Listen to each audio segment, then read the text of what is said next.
Everybody, good morning. Saturday morning, which means we are back at it. It is time to let it rip. Y'all, Mm.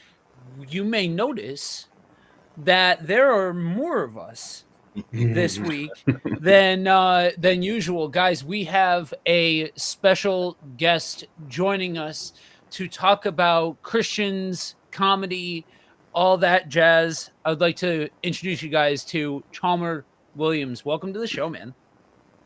Hey, how's it going? Good. Chambers. So Yeah, Hey, yeah. so the guys tell me that you have some experience in this field. So why don't you let the people know a little bit about yourself?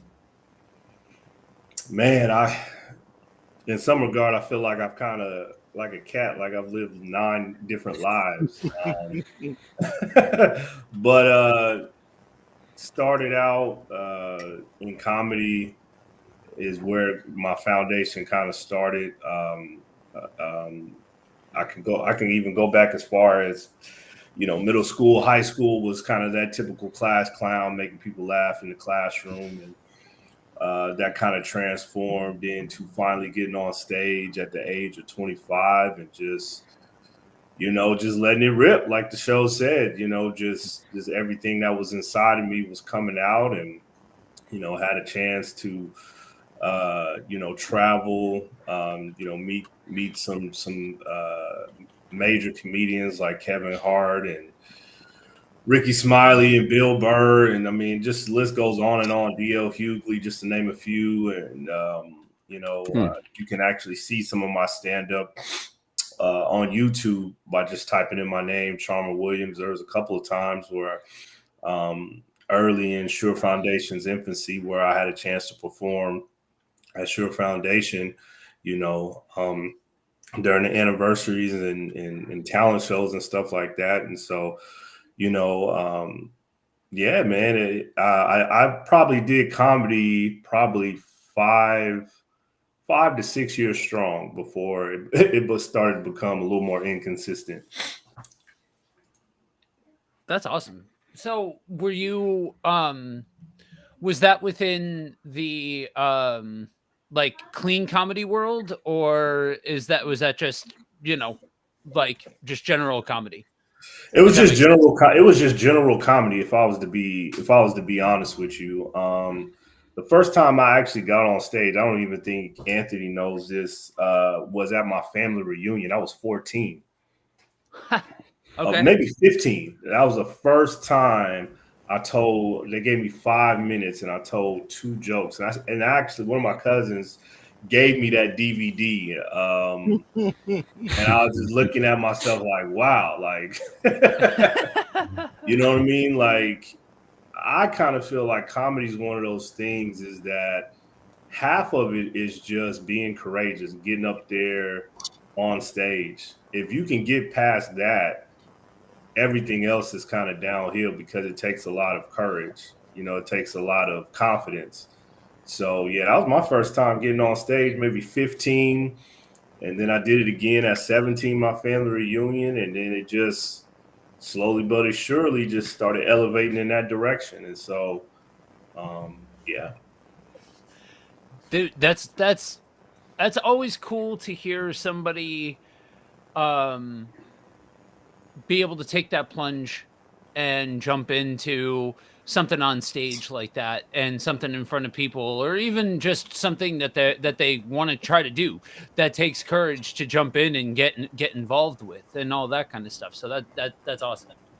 um so we are coming at this topic of Christians in comedy um off the coattails of last week's conversation, which Mm-hmm. was faith and fandom, Mm-hmm. where we talked about is it, you know, what's the deal with Christians and fandoms, and being able to enjoy different pieces of media and all of that kind of stuff. And that's kind of spinning off into this world of talking about comedy. Mm-hmm. um for me, It's funny. I getting into media, I got into doing stuff behind the mic long before I became a Christian. Yeah. So for me, the guys that I learned how to work a room from, guys that I learned how to operate in front of a mic from, Mm-hmm. that's guys like Muhammad Ali, guys Mm. like George Carlin, guys like Andrew Dice Clay, guys like Bill Cosby. You know what I mean? Like comedians, articulate guys, and I'm gonna be honest with you, I still personally crack up watching some of those guys and some of those skits and all of that kind of stuff because I don't know, to me like I'm sure if I looked hard enough, I'm sure I could probably find something within their repertoire that I'm like, I don't know. I don't know if I necessarily vibe with that anymore. But by and large, to me, and I'll kick it. I'll kick the topic open for conversation here. Okay. Like it just seems like funny is funny in regardless of whether or not now I have this relationship with Christ and all of that kind of stuff and am a Christian and all of that. Yeah, I would agree with that. I never really deemed myself as a Christian comedian. Mhm. I'm a comedian that just so happened to be a Christian. And I don't even like to phrase it like that, right? But I think my lifestyle is of Christ. But that doesn't mean all of my jokes are based around the church, Right. right? And I know some comedians that's some Christian comedians that's how they flow. That's their bread and butter. If I just make fun of people in the church, I can capture that audience. But I think Anthony knows best. Like I just funny is funny. You know what I mean? And so I just I did jokes based on what I would laugh at. And Yeah. that's how I would tell other comedians. Like, if you want to find your voice, is finding it based on what you would laugh at, not what they don't tell people what they want to hear. Even if you got a couple of people laughing, tell jokes based on what you would laugh at, because that there you will find your voice. And so I kind of remember this was like 10 years ago. I had did a bit at Sure Foundation, and I was talking about Pastor Anthony's son, right? He was I think he was in middle school, if I remember correctly. And at the time, I was staying with them temporarily, and I was just a little bit taller than AJ. It wasn't even like by leaps and bounds. Like, I was just a little bit taller. And every day he used to come up to me like, Chamis, I'm growing. And he always used to measure me to himself. You know what I mean? And it was just, I found that comical because, when you're a teenager, a preteen, that's what you do.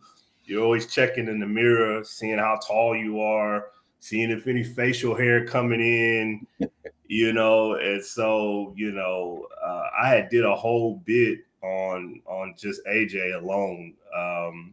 That the whole family, but I remember AJ particularly. So yeah, I typically I just tell jokes based on what I thought was funny. You know what I mean?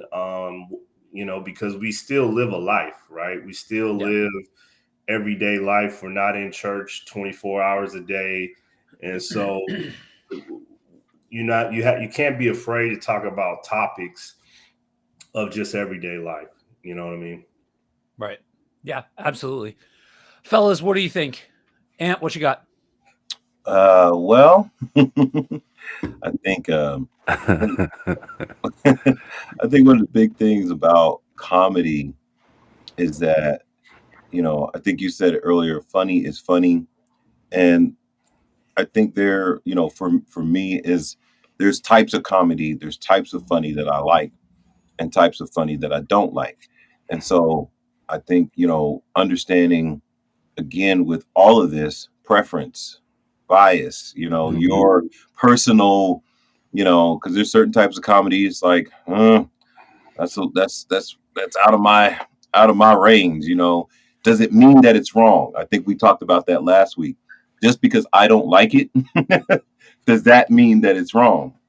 And I think that's where a lot of discussions come in, is that how do we judge the difference? How do we judge what's a bridge too far or what's out of bounds versus what's just not my cup of tea? And I think that's where I kind of enter into this conversation and look to kind of hear from all you guys and see if we can stir the pot, and if there's people watching, jump on in here, as far as comedy. What do you think about comedy? Especially for a person who's a Christian, is there a certain type of comedy that they have to do because they're a Christian, or is it got to be clean? Is it got and so I think this is a good topic to dive into, because laughter is very important to most people, right? Mhm. Most people enjoy a good laugh. Most people have even movies and shows that they watch for that particular purpose, right? And so it's a major part of how we live. So I guess that leaves me. Yeah, see, I really have, I was gonna say a love-hate relationship with comedy, but it's all love, but it's just, unfortunately, the more I read the Bible, the more I are around certain environments, the more my taste in what's funny changes, which some parts are very, very sad. So I used to watch everything. 'Cause I like to laugh a lot. I mean, so I like Eddie Murphy. Anything from Delirious. I loved. You Shoot. know about Delirious? Okay. Yeah, Okay. man. Okay. Yeah, With man. the red jacket you on? too young, man. You too young to know about Yeah, that. Red man. jacket, Anthony? Come Okay. on, man. Okay. Yeah, I yeah, wasn't Come on. expecting that one. yeah, Okay. man. To Chris Rock. I mean, anything Chris Chris Rock, Rock. Eddie Murphy that dropped. Me and mom were in the Blockbuster grabbing it. My friends, we had the cassettes listening to stuff at school we should be listening to. Okay. And Okay. so, you name it. To one of my favorite comedians of all time, Dave Chappelle. High school, really, Yeah. Dave That was my Chappelle. college years. You Watching Dave right. Chappelle. I Dave mean, Chappelle. I'm right there with you, man. I mean, I had to, and I write about it in my first book, like from every sitcom to Def Jam to Right. Comic Def Jam, yeah. View. I mean, Yeah. I mean, it come was on, Comic I View. had a Yeah. I had a palette of comedy. I mean, Mhm. Yeah. even beyond just like black urban comedy, Jerry Seinfeld. I love that show. Not a lot of people dig that. Mhm. I watched Perfect Strangers. I watched the Kings of Queens. Yes. Adam Sandler, Will Ferrell. What's the other guy? Trying to think. There's a bunch of guys from Saturday Night Live right in that late 90s, Mm-hmm. early Oh, 2000s. Saturday Night Live, man. Come Yeah. on. They Yeah. were putting out some funny Great. stuff. And Yeah. so, I mean, I just had a wide palette of comedy. Now, I'm probably more of a comedy snob. Like, I don't even laugh as much as I used to. And I Yeah. really do want to laugh, but I just think that society has programmed us in such a way you don't know when to laugh anymore. Yes, and that You and that, don't know yes. really when to He's laugh going there. anymore. Yeah, And yeah. it's hard because those sitcoms, they would have like the fake background audience, and so Yeah. they would laugh. So Right. subconsciously you're laughing too, but now everything is like premeditated and you have to think through Mhm. the joke. And I'm not saying anything's wrong with that, but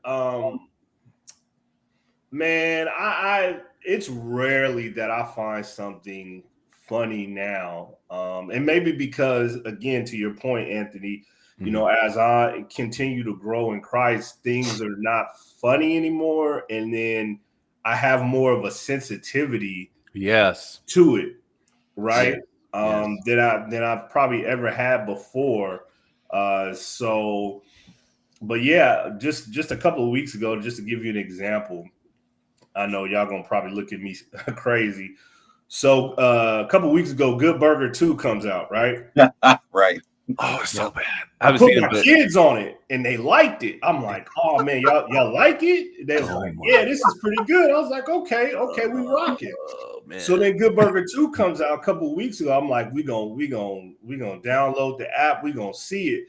We watched it, man, and we all was just like, so that's it? Yeah. Yeah. Like we know, like nobody's laughing. Like I'm not laughing. Son's not laughing. Daughter's not laughing. We all was like the first one was better. Oh yeah, yeah. And it's just I don't know what it was. No one asked for it. That's why. Who asked for this? And it's just one of those things that is just like to put those same characters and you know they're grown adults now. Yeah. And to put them in that same environment. And it was just I wanted to really laugh. And I was just like, okay, they're reaching. Like nobody's really gonna name their son ketchup or onion or mustard. And I'm just kind of like, yeah, y'all could have saved that. But I felt the same way about Coming to America too. I was like, yes, y'all could have kept this one. Like this one's not fun. It's not funny. It's just not funny. And I just think that Hollywood is at a point where they're just trying to make money. They're not, there's nothing original anymore. And I'm pretty sure people said that 20, 30 years ago. But I have a hard time finding stuff that's funny. I always find myself reverting back to the old stuff where people were a lot less politically correct and a lot less censored or pre-thinking. You know what I mean? So this is where I feel like this is a prime spot for me to jump in. To answer your question, T, who asked for it? A whole generation of nostalgia addicts. Oh, and I say that specifically. Like you and I are in the same generation. And our whole generation are how do you like if somebody asks us like to identify ourselves, we're not going to say we're in our mid to late 30s. We're not going to say we're adults in our no, we're going to say we're 90s kids. Right. Our whole generation says that. And that whole subsection, and I'm not letting you Gen Xers off the hook, because I think that this happens also with Gen Xers as well, where there's this whole span of nostalgia addiction where if it doesn't reflect what used to be, then you're losing something. And that's why you saw all of these movies coming out that are sequel bait, that are just rehashing. It's nothing original, all of that kind of stuff. Like I looked at Good Burger 2 and I'm like, look, not everything is for everybody. So I can accept the fact that this is for somebody. It's certainly not for me, because I can look at the first one and say that was lightning in a bottle, because which is what Good Burger came from, all that was a kid's version of Saturday Night Live, because Saturday Night Live was just, I'm with you guys, man. Like I can remember when Comedy Central was really first getting its sea legs, and old SNL was a part of that, and they would show those old reruns and all of that. So I've loved generations of SNL. And so they took that and basically adapted that for kids and teenagers. which is where Kenan and Kel came from and all that. And so that, without all of the trimmings of the time, the place, the context, all of that kind of stuff, they just pulled that out and had two grown adults just basically rehash the same jokes over and over again. Yeah, and I like how you put that, because like back then everything's, you had the trimming, you had where it came from, all that Keenan and Kel, Nickelodeon, so it already had a cult following. If they were going to do part 2, they should at least did it like maybe 5-10 years later. To wait almost 25 years later, Yeah. the average kid is not watching Nickelodeon. At least my kids aren't. No. My kids are not watching Nickelodeon like that. Matter of fact, they're not even privy to commercials. Like, so, you know, if it's not on an app like Netflix or Disney Plus or something, they're not really watching it. So, again, I think that made all the difference. The timing of when that movie came out and how funny it is. And I think that's where comedy, the timing of comedy is just really off. And so well, you know, comedy's in a weird spot, period. You know, before we even get in touch with like in a spiritual base and being a Christian, it's just a weird space, period, because of all the social climate going on around it. Like, I think the reason why I have a huge respect for Dave Chappelle is because he does take risk in such a high social climate. And you got comedians that are doing it too, but I feel like in our generation that this is like, you know what? I have none to lose. And you think I'm asked them to lose, and I don't. I'll make a stand as I'm Dave Chappelle. I think, go ahead. Yeah. And so I think it's like funny. It has literally changed, like you said earlier, is people's like sensitivity.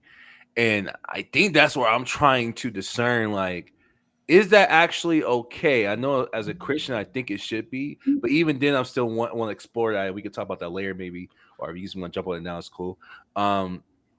Is that okay? Like, should we be sensitive to certain jokes? I'll go ahead and say it's like I was going to say earlier, because you know we're talking about all the greats. Like, I'm surprised we didn't say Mad TV, because Mad TV was we didn't say Mad TV. Awesome, man. Mad we didn't TV, say in Living Color. Like those are the stuff that, man, I kind of find myself going back and looking at a little bit. You know, it's hard to find anything Mad TV on any place. That's like YouTube is like very scarce to find it.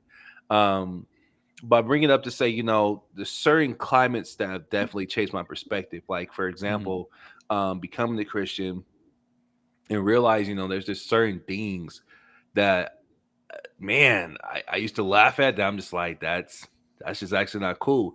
Working with special needs kids. Oh my God. Like, I think that was probably the best and worst. So when I say best and worst, best thing ever happened to me was Christ, my awareness of growing, my awareness of loving people. Worst thing is the aspect of the world that those things literally do die off. And what I mean by that is, man, I can't make jokes about people who have such a hard disadvantage, like special needs kids. And most of the jokes in the 90s were about that. Like Ricky Smiley has a joke that, man, I used to just, he used to take me out when we talk about Precious. I mean, I used to be on the ground, and now I look at it, I cringe so hard because, you know, my first exposure to special needs kids was working at Laird and Hall here in Denver, Colorado.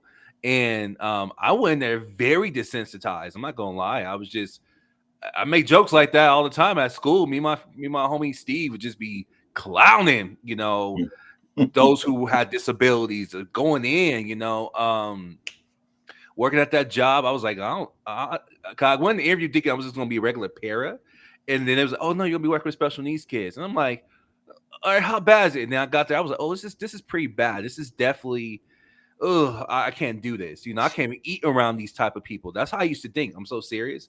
And something miraculous happened with me being in the first week. God really softened my heart, really showing me their disadvantages and what they have to go through. And that went on for the whole 2 years at Laird. And now again, this year I'm back working with special needs kids again. And I can't say enough how criminal it is that they don't get the services that they need, that they don't have the support that they need.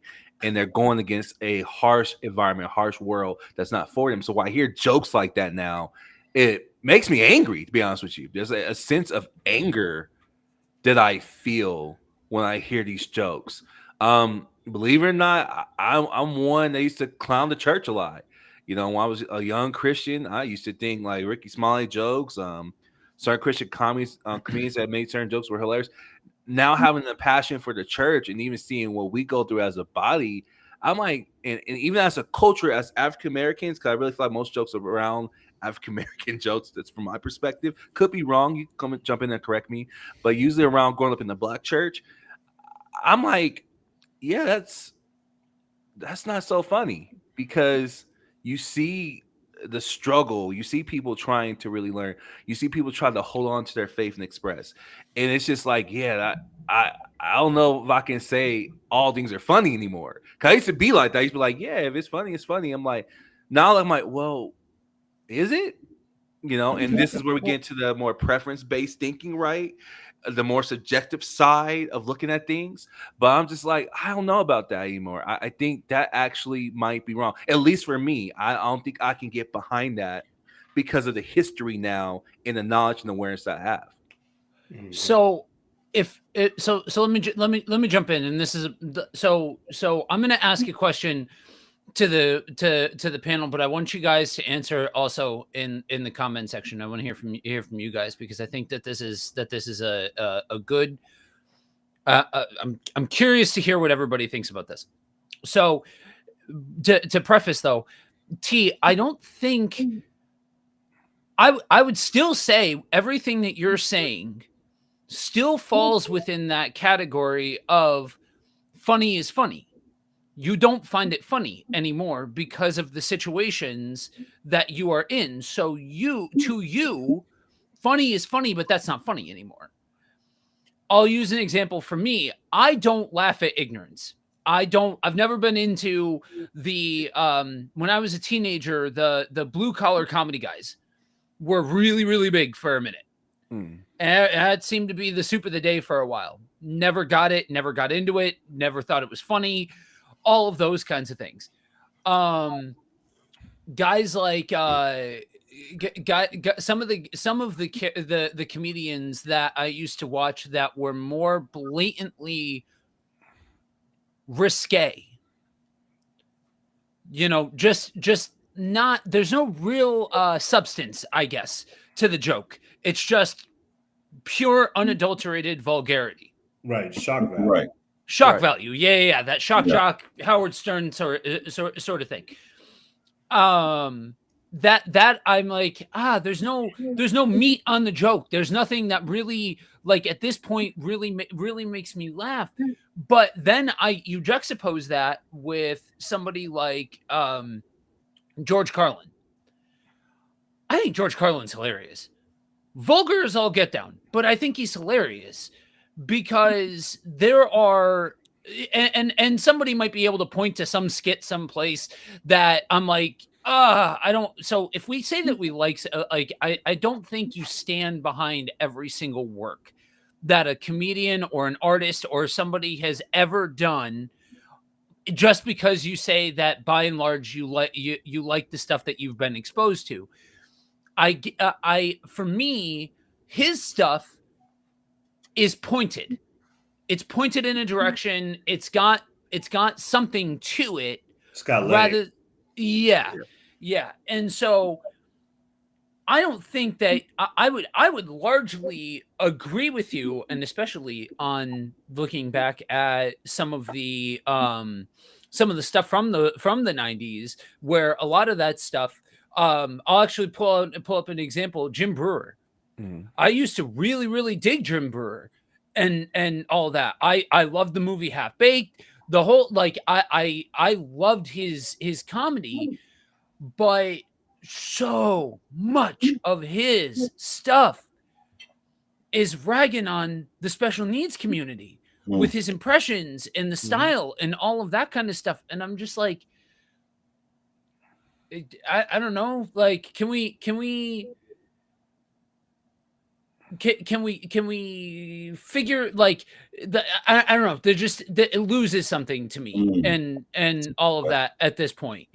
So so let me go ahead. We're starting to get some comments in here. I know I didn't actually ask my question.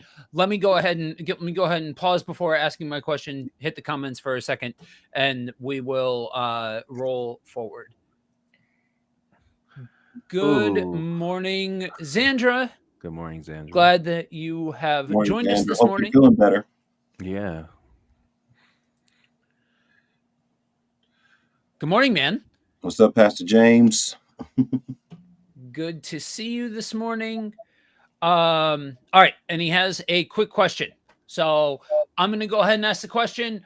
Open it up to the panel. We'll start with you, Ant, since you're quiet this morning. Ooh.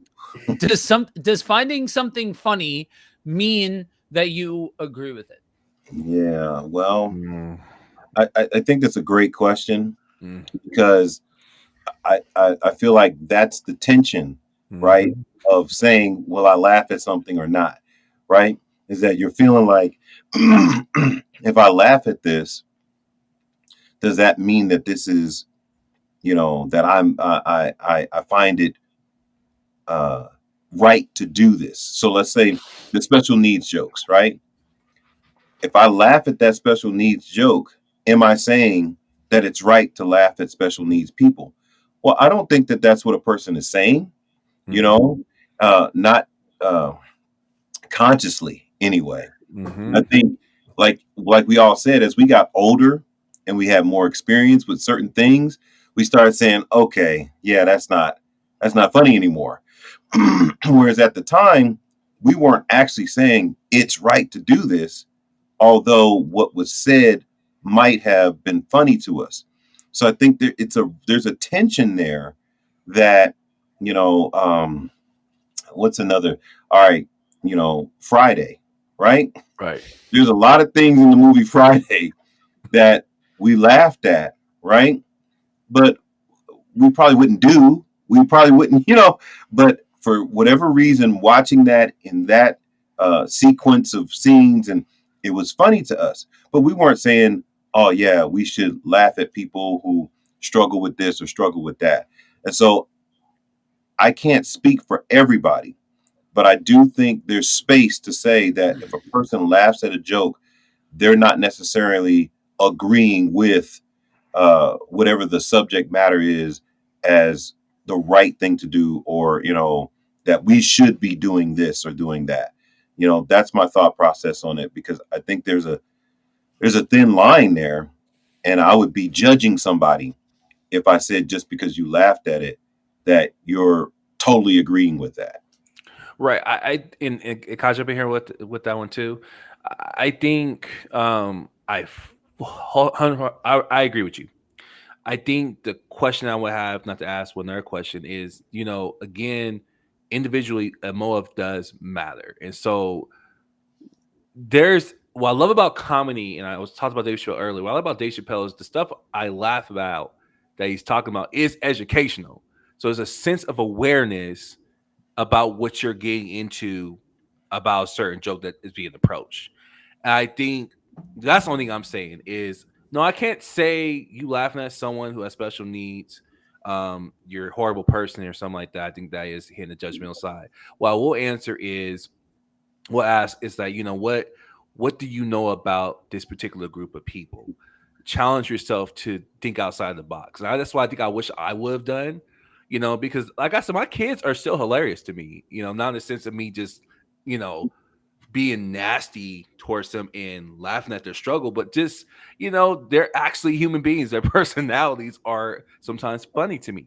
So getting to know them versus just stereotyping them, I think the stereotype of the joke bothers me. And I think we have to think more as a people. And I think when people watch comedy, I think it's the same thing like I felt when we talk about fandom, is I don't want to think critically. I don't want to ask myself questions. I just want to be free to do whatever I want to do because it's in an entertainment place.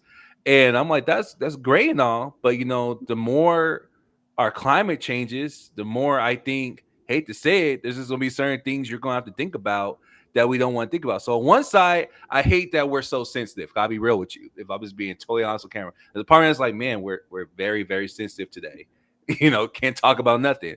But there's a part of me that's like, I kind of like that because people are more aware than they ever been emotionally and cognitively that they are thinking about things, but where do we find the balance? And so I have the same stance with jokes a lot of times is where's the balance? Where's the part where, there's some critical thinking, there's some education, there's some awareness, and where's the part where it's just like, I can't be too sensitive about that because at the face value, someone's not always trying to be malicious. Someone's not always trying to attack me or go after me. Maybe perhaps, this is just someone just making a statement. Chalmer, what you got? I would say comedy is subjective, right? Absolutely. So if it's subjective, it's based on what you think is funny. So if you're laughing, right, I kind of would say you are coming in agreement with it. But I think most people only look at the surface of the joke. They don't see the motive behind it. Absolutely. You're talking. Right. So if you can see the motive behind the joke, you can almost tell if that person is directly attacking this subject or they're just making fun of themselves, right? Self-deprivation. Or maybe there's somebody in the audience that is special needs and then watching them laugh and they're like, okay, if they think this is funny, I'm going to add on this. So they're laughing along with them instead of laughing at them. That's a total different standpoint from laughing with you, dealing with somebody with special needs, as an example, then versus I'm laughing at you, but you don't think it's funny, but everyone else thinks it's funny. So I think, you have to look at the person's motive and the person's heart behind the joke. And I'll give you an example because I've studied comedy for a long time. If anybody remembers Cat Williams, comedy hour on HBO, the first one he did when he had the green jacket on. Oh God, it was in Atlanta. There go. I think it was called Pimp Chronicles. Yeah, the first one. Okay, so Chronicles. His last 20 minutes, he ripped Michael Jackson. Like just went into him. Yeah. When I first saw it, I was like, okay, this is funny. Years later, I'm like, no, this is how he really feels about this guy. Right. People are laughing, but this is how he really feels about Michael Jackson. And so that is an example of a person that has ill intent behind the joke versus a person that's like, hey, I'm just making fun of Michael Jackson because the way he moonwalks or he or something like that. So Chalmer, let me ask you this, and based on this question, from the comedian side of it, is telling a joke you coming into agreement with the joke, or is it just material? Because I think what you're hitting on, that motive behind it, it's like, do comedians like, well, this is funny, so I write this joke, and they don't have no emotional attachment to it one way or another, or do they? So speak to that a little bit more. I think that it's not a left or a right, it's both. Okay. There are some that don't have an ill attachment to it. Like, I think Eddie Murphy made fun of Michael Jackson, but you see them in a video together and they do know what I mean? Ha, ha, ha. Because for him, it wasn't no ill intent, right? It was just, I'm doing this joke. We still friends. But I don't think Cat Williams and Michael Jackson would be in the same room together, because I think it was ill intent, and you were talking about things beyond just his singing ability, his dancing ability. You're talking about the cases that were brought up against him. You're talking about, things beyond the glitz and glamour, things that we all put into question of his character. So I think some comedians honestly do have ill intent. You know what I mean? But they cover it up in laughter. You have to remember, and we can go even deeper if you want, that comedians are some of the most darkest people you'll ever meet. Yeah, I agree. And I put myself in that. Yeah. I put myself in that category. Comedians, they're making tons of people laughing, but they're really dealing with some dark issues. Right. And a lot of really, hurt and pains. And a lot of hurt, pain, agony, mental health issues. That's why you see so many comedians commit suicide, high out their mind, bipolar. I mean, always in the media for something wrong, because it's true. And when I really started seeking the Lord and really got healed from a lot of different things, I didn't even really have a desire to do comedy anymore. Okay. It's not to say that I can't. Right. That's good. But I don't even have like the desire. Like if I never got on stage, I would be fine, because the pain isn't there no more of different things that I was personally wrestling with. It's not really there. And so most people are like, man, I always remember you as a comedian, but it's like, I'm not even at that place anymore in my life. You know what I mean? It's kind of like we all heard, if we're being transparent, about Andre 3000. Everybody waited 17 years and now he's on the flute. Well, in some regards, I understand that. You know what I mean? I might not agree with some of the subject matter. If you look at the titles, they're a little out there, but I understand what he's saying. Like, I really want to rap, but this is where I'm at right now. And I can't be something I'm not anymore. Andre 3000 from Outkast, he's almost 50 years old. He's like, what am I really going to be rapping about? You know what I mean? It's a young man's sport. And I'm not saying comedy is a young man's sport, but what I'm saying is he's at a different place in life. And different place in life. And whether you like it or not, this is what he's doing. He's doing a flute album. And so that's kind of how, when he said that, I understand that. I'm just at a different space in my life. So I don't really have to do it. I can. It's like riding a bike. You never forget, but I don't really have to. So, man. All right. So heading back to the comments here, Zandra responded, I'm clear and feeling so much better. I don't have COVID anymore. I go back to work on Monday. Fantastic. And then we have a longer one here, so I'm going to take it down so I can actually read it. Bishop J.L. Jones, thanks for joining us this morning. That's my boy. Jarrell, what's up, man? I agree to the thin line of the joke, even if the joke itself is funny, yet we must be careful with the motive. There is a critical thought that not all jokes are aimed to be mean, especially there is an educational premise behind it that even though it comes across as a joke, the premise of it is serious. It's sad that some people believe racism is funny. It's very true how Cat for MJ, yet he changed his perspective because he went from attacking to defending him. This is good, fellas. Then we've got I'll double back to that. Ty, good morning. Thanks for joining us. Ty. And then Zandra. Now, well, I'll say comedy. Are we talking my mom's generation, like Richard Pryor, Red Fox, our generation, like Kings of Comedy, Cat Williams, or today's comedy like Wild 'N Out? I would say all of that.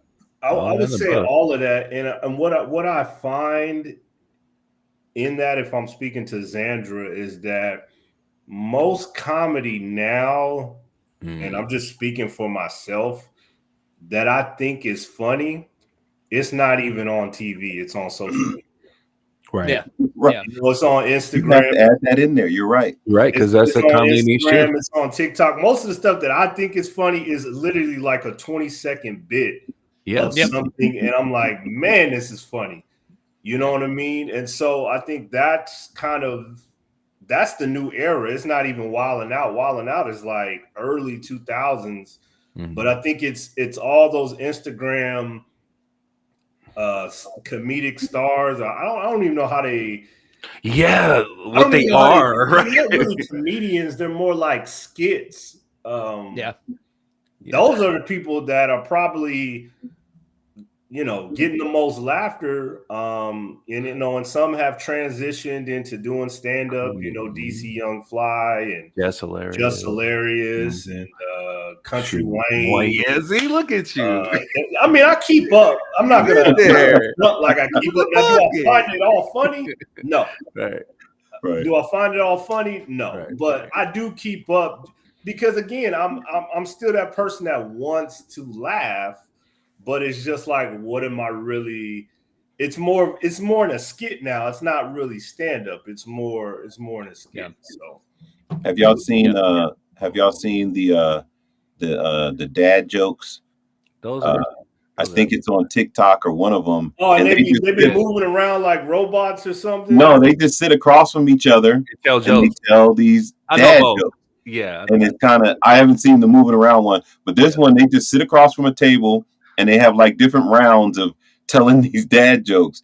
And I'm like, I'm laughing at this. This is actually funny. Yeah, no, I seen the dad jokes. They're more like office jokes where it's like three people and they'll tell like this bad office joke and they'll be like, yeah. And I'll be like, this Those is are so funny. it's corny, but It's you funny. still find yourself laughing. So Right. I don't know. You got this comment right here. Oh my goodness, I forgot. Jeez. Joe. Oh my God, I don't know why I forgot your name. Another comment right here. I thought it was a good question. Yeah. I'm getting there. All right. So James Shrim's back in. One more question. Do we run the risk of taking ourselves too seriously? And if so, does that hurt the body of Christ? Man, this is the one. This is the one. Take it. What is that? What do you mean by taking ourselves too seriously? In what way? I'll jump in because I think I have a bead on what he's saying because I'm probably this guy, right? That I feel like I can't do that because I'm a pastor. I can't say that because I'm in this position. And so you kind of struggle with, is that okay for me? Right. And so I think that can be borderline taking yourself too seriously, making yourself so important. But at the same time, you do have to assess, am I, putting forth a bad example or bad pattern for people to follow. And so when he says taking yourself too seriously, I think that's something that I struggle with, individually, because my default setting is I'm a serious person. I look at, Chalmer, like you said, I mean, just walking around, he gonna say something funny, right? He's just kind of like that. TC, he's one of those guys that is always clowning or something or doing something, and he knows I'll look and like, okay, I'll just let that go, because my default setting is probably more serious, so this question to me resonates because I feel like I could fall into that category. Am I being too restrictive with myself? Am I, and in my restricting myself, do I hurt other people and make them feel like they can't have fun, they can't laugh, they can't joke? And so this is an area I think I resonate with. I think you guys probably, that's just probably not even up your alley. No. Actually, believe it or not, becoming a pastor, not pastoring 3 years, but really transitioning to leadership for about a total of 6. relate to the struggle because yes, I was a very open person growing up. So we like I said on the stream many times, we clown a lot. I still have friends that we do the same thing. We still clown, but I think there's a sense of accountability. That's what I really want to struggle out loud with. Like, dang, I don't think I can support that anymore because what does it say about me? I'm gonna be honest with you. What it does say about me, and what can it say about what's okay in Christ? I have a friend, surprisingly on here, G Berry. Me and him love Boondocks, and it was awkward because I was like, I don't think I should be watching this with Willie, because when it goes to our church, from that was still funny to both of us like holding each other accountable, like, yeah, that ain't funny no more. We can't watch that. I remember we had to talk about coarse words, which I'm surprised we haven't touched yet, because I think that's I'm going there, James C. Real. Don't worry, that's on the list. Because that's yes. I remember sitting with my apostle up there, pastor, and walking out of that conversation like, you can't just do nothing. And I know that wasn't his aim. So let me not put you out like that. But that wasn't his aim. The aim that I took out of that conversation is there needs to be a level of awareness that you should have when you're approaching any form of entertainment. But I remember it was like, dude, we gotta be careful with that. And so I do think there's accountability. I do think you don't want to be so arrogant to think too much of yourself where you're unapproachable. I think you have to find what's in Christ. And you can do this. There are jokes that are funny that you don't need to be vulgar, and there's jokes that are vulgar that are just not funny no more. And I think we have to be okay with that reality that you're going to change. That's what I've been loving about this conversation so far, is that everyone has changed over the course of years of growing as an individual, as into adults, even spiritually. And again, you gotta be okay with that. You gotta be okay that things are not always going to be what they are. Yeah. I mean, I would agree with what each of you are saying. And I think now that I kind of digest that question from James, I think it comes off as, what are you influencing others through what you are, laughing at, right? Or not laughing at. Or not laughing at. You know what I mean? How are you influencing others? Right? Because at the end of the day, we're all tempted by our own desires, right? And so I just think that, is it influencing? Let's just start with yourself. Is it influencing you in a way that can cause you to sin? Yeah. Right? If it is, then you have to make that choice and say, either I'm going to continue with this or I'm not going to continue with this, right? Because, those temptations is what leads you to sin. It's your desire to, man, I'm going to go ahead and listen to old Martin Lawrence stand-up, You So Crazy, where he just saying every word under the sun. Mm-hmm. And then you find yourself, now you cussing, right? And I'm only speaking for myself. I'm not speaking to everybody, but it's that influence of where it can take your mind or where it can take your heart. And it's not like that for everybody, but I know it's like that for me. And so for me, it's better if I say, nope, I'm not gonna do that. Nope, I'm not gonna listen to that. I will live with. I'm okay living with. Well, you're too serious. I'm okay living with that because It's not about, for me, being too serious. It's just about having boundaries. Right. And I think that there's a difference, though. That's the thing. Like and that's where. So to jump in and real quick, we got two short ones because I don't want them to get lost in the shuffle. I love dad jokes. Good morning, Tiffany. Thank you for joining us. And Jewel, good morning. Glad to see you here today. So I'm gonna bring James' question back up. Okay, so I think there's a stereotype that Christians don't know how to have fun, That's or it. that There you go. Christians have to, it has to be this certain kind of clean comedy and all of that kind of stuff. Which is an I don't illusion, think, which is an illusion, right? Because the people that are saying Christians don't know how to have fun, what other people are deeming as fun behind closed doors is really hurt and pain. They're not going to tell you yeah, that. yeah, Oh snap! They're not going to tell yeah, you that. You know what I mean? Oh man, I'm listening to this comedy and I'm no, laughing, but really behind it, I'm really angry about what he said. yeah. I'm really, That's it's really causing me more to drink, or it's really causing me more to sleep with more women. They're not. Nobody's going to say that because they look at it as, oh well, you're corny because you're not doing this. You know what I mean? You have these restrictions, you have these boundaries, but I remember Pastor Anthony saying years ago, having these disciplines is actually what gives you more freedom. Mm. Not being loosey goosey and doing all, being all. You could. I've been there, done that, and I really believe for some people, they're not going to admit it. All the fun that they think they're having, it's really more. There's pain and hurt behind it. The fun that the movies and the comedy and the this and that. There's more things that they're wrestling. The strongholds.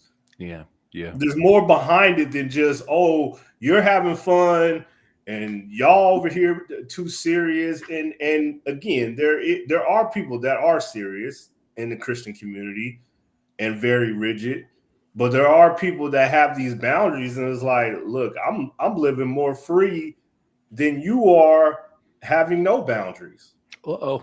But I still think, hang on though, because Go ahead, Joe. I still think that there's room for being able to have those types of outlets for comedy that they don't necessarily cause you to sin, but they do allow for an opportunity to be able to analyze certain aspects of life and experience. So I used to think that blues musicians were some of the most tortured souls that would take the stage, and that's why I come from the blues world. And then I started doing events that also featured comedians, and comedians put blues musicians to shame by and large. But it's a shared commonality that some of the best at the craft are some of the most tortured souls that you are going to come across. That's just the reality of it. It's the And reality. like you said, Chalmer, with comedy, I put myself in that. I'm talking straight to myself as well with the blues world. And but I think part of the issue here is kind of along the same lines that we talked about last week with the faith and fandom. It's so quick to go to this pocket or this pocket or this pocket or this pocket, where all vulgarity is bad. All this type of comedy is bad. All Christian comedy is bad. I think most of it's unfunny. Personally, this is a personal thing. This is a personal preference thing. I really don't find Christian comedy funny because it's just, if you've spent your entire life in the church, and then maybe you'll be able to find some of this stuff funny because it's relatable, but I haven't spent my entire life in the church. So I'm not the right audience for that. Somebody else finds it funny. Aces, awesome, great, good for you. But that's just not what I find funny. But I think that part of the value in hitting this is understanding that when it comes to the subjectivity of comedy, it is so nuanced, it is so layered, because comedy is one of those things that it's kind of like music, where when you're doing it, you're putting part of yourself out there. Part of yourself is tied into it, just like consuming it. I don't think I didn't answer the question when it came up, but I don't think we're agreeing with things necessarily when we find them funny. I think you can just find something funny. But I think when you look at the realities of wanting to laugh and all of that kind of stuff, I don't know. I just when I look at the state of the world, I 100% used to be the type of dude that was like, everybody's just too sensitive. Nobody knows how to laugh at themselves. Nobody. Okay, here's the issue though. When we start talking about everybody's too sensitive, we start throwing a lot of things into that pot that are very good, that we are very aware of now, that we weren't 10, 20, 30 years ago. Right. And I think there's very real subject matter that we need to be honest about and have articulate dialogue about, because the only time that it would be brought up would be in comedy skits, or would be in somebody saying how this isn't real or something along those lines. That being said, though, somebody talking about that in an authentic way in an outlet of comedy isn't necessarily the same thing as poking fun at the subject matter, to go back to the motive conversation. So I do think that we run the risk of taking ourselves too seriously as a whole. And Ant, I guess I can sympathize with you because of where we're from. Like we've talked about this. The horse is begging for mercy at this point, but every show is somebody's first. So we got to say it where we're from: seriousness, stoic nature, stone face, all of that kind of stuff. It's a matter of survival. It's a matter of it's sometimes a matter of life and death, depending on where you're at and what situation you're in, and all of that kind of stuff. So that nature of being serious and all of that kind of stuff, and taking yourself seriously, because that becomes such an intrinsic part of the identity and all of that kind of stuff, it's very easy for that to just become the default setting and all of that kind of stuff. That being said, I grew up like in my teenage years and early 20s. I did a lot of skit comedy in the form of acting specifically. Like I was never up doing like comedy shows or anything else like that, but I did a lot of acting and all of that. And that's why for me, T and Ant, you guys know this. Chalmer, you haven't experienced this. I'll drop into a bit quicker than anything. You can pretty much know when I'm gearing up into one of my routines, and I have my bag of tricks that when I'm in front of the mic, it's just my go-to things and all of that kind of stuff. At first, they were defense mechanisms because I didn't want to be looked at when most of my time in front of the mic, I have been working with people more experienced than myself. And that has a way of fostering inadequacy issues for people who have self-esteem problems and all of that kind of stuff. So they're defense mechanisms at first. Now they're forms of self-expression.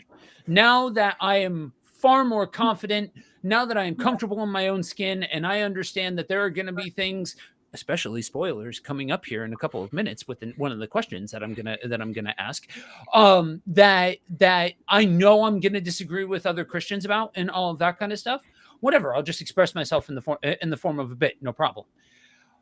But again, I think being able to laugh at yourself, not take yourself too seriously, be able to laugh at a situation and all of those kinds of things, where I think there's a layer to all of this, where I'll take T's example of making fun of the church, right? Mm-hmm. I think there are some that just create division. I think there are some where it's just no good. Like it's not helpful. It's not funny. It's just just trying to create division. There are other ones, and maybe this is because I haven't spent my whole life in the church and because I have seen a fair amount of stuff before entering into the church, and especially before entering into the pastorate, that, yeah, stereotypes are stereotypes for a reason sometimes, and nonsense is nonsense that exists. So yeah, sometimes we got to call out the nonsense and poke fun at the blatant person who's in, and address the elephant in the room. And sometimes that means that elephant is the butt of the joke. It just is what it is. You know what I mean? So I think in all of this, to James's question, I think it's okay not to laugh sometimes and find certain things not funny and all of that. But I think part of all of this is we hold people to this weird standard that just because you're a Christian, you shouldn't find these things funny. Just because you're this, you shouldn't do this. To Anthony's point of I'm a pastor, so I shouldn't do this. I don't know if it's because of my not being as long in the tooth in the pastorate, being a guy who's seen some stuff beforehand, being from the East Coast, or just my general disposition. But you know what? I'm gonna laugh at something if it's funny, and if you think less of me as a pastor because of that, that's on you. That's not on me. With the giant asterisk of Right. I'm not gonna Right. like somebody said before that casual racism, some people find casual racism funny and all that kind of stuff. Again, from the 90s, coming from the 90s, that was the soup of the day. Oh yeah. By and large, was yeah. casual racism and all that kind of stuff. No, I don't find that funny. I think racism is dumb. I think anybody who is racist is uneducated, but it exists in comedy. You know what I mean? So like I think anytime that we try and lump everything into pockets, we're bound to make mistakes. We're bound to make missteps and all of that because it is so subjective. So I want to throw a question out to you guys because we have danced around this topic, and guys, continue commenting. We appreciate your comments. We appreciate your questions. It helps stimulate the conversation. It helps continue things on. So seriously, we want to hear from you. Keep it rolling. This is great. Does comedy need to be clean? And even if comedy can be funny without being clean, should Christians be consuming it? And that's also a question for the comment section. To chime in down below as the gimmick says. Chalmer, you're up first. Repeat the question one more time. I'm sorry. Put it in the text. I was a loaded question, Joe. I don't mean to make you work so hard, but it's all good. It's all good. That was a loaded question. So I'll make sure I'm hearing it and reading it right. Does comedy need to be clean? Even I'm sending two different questions because I kind of asked two at the same time. Okay. I'm tracking in the chat.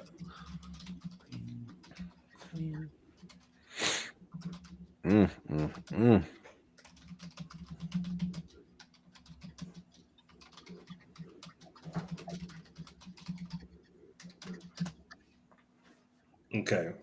So does comedy need to be clean? Even if comedy can be funny without being clean, should Christians avoid comedy that isn't clean? Mainly talking about language. You can incorporate certain subject matter, but I think when you start incorporating certain subject matter and all of that, that's a moving goalpost. To speak back to the subjectivity thing. So I would say the main point of that is vulgarity and all of that. But if you've got other directions to take that question, feel free.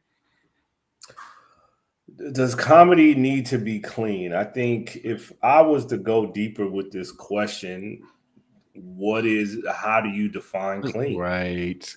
how do you define dirty comedy, right? Right.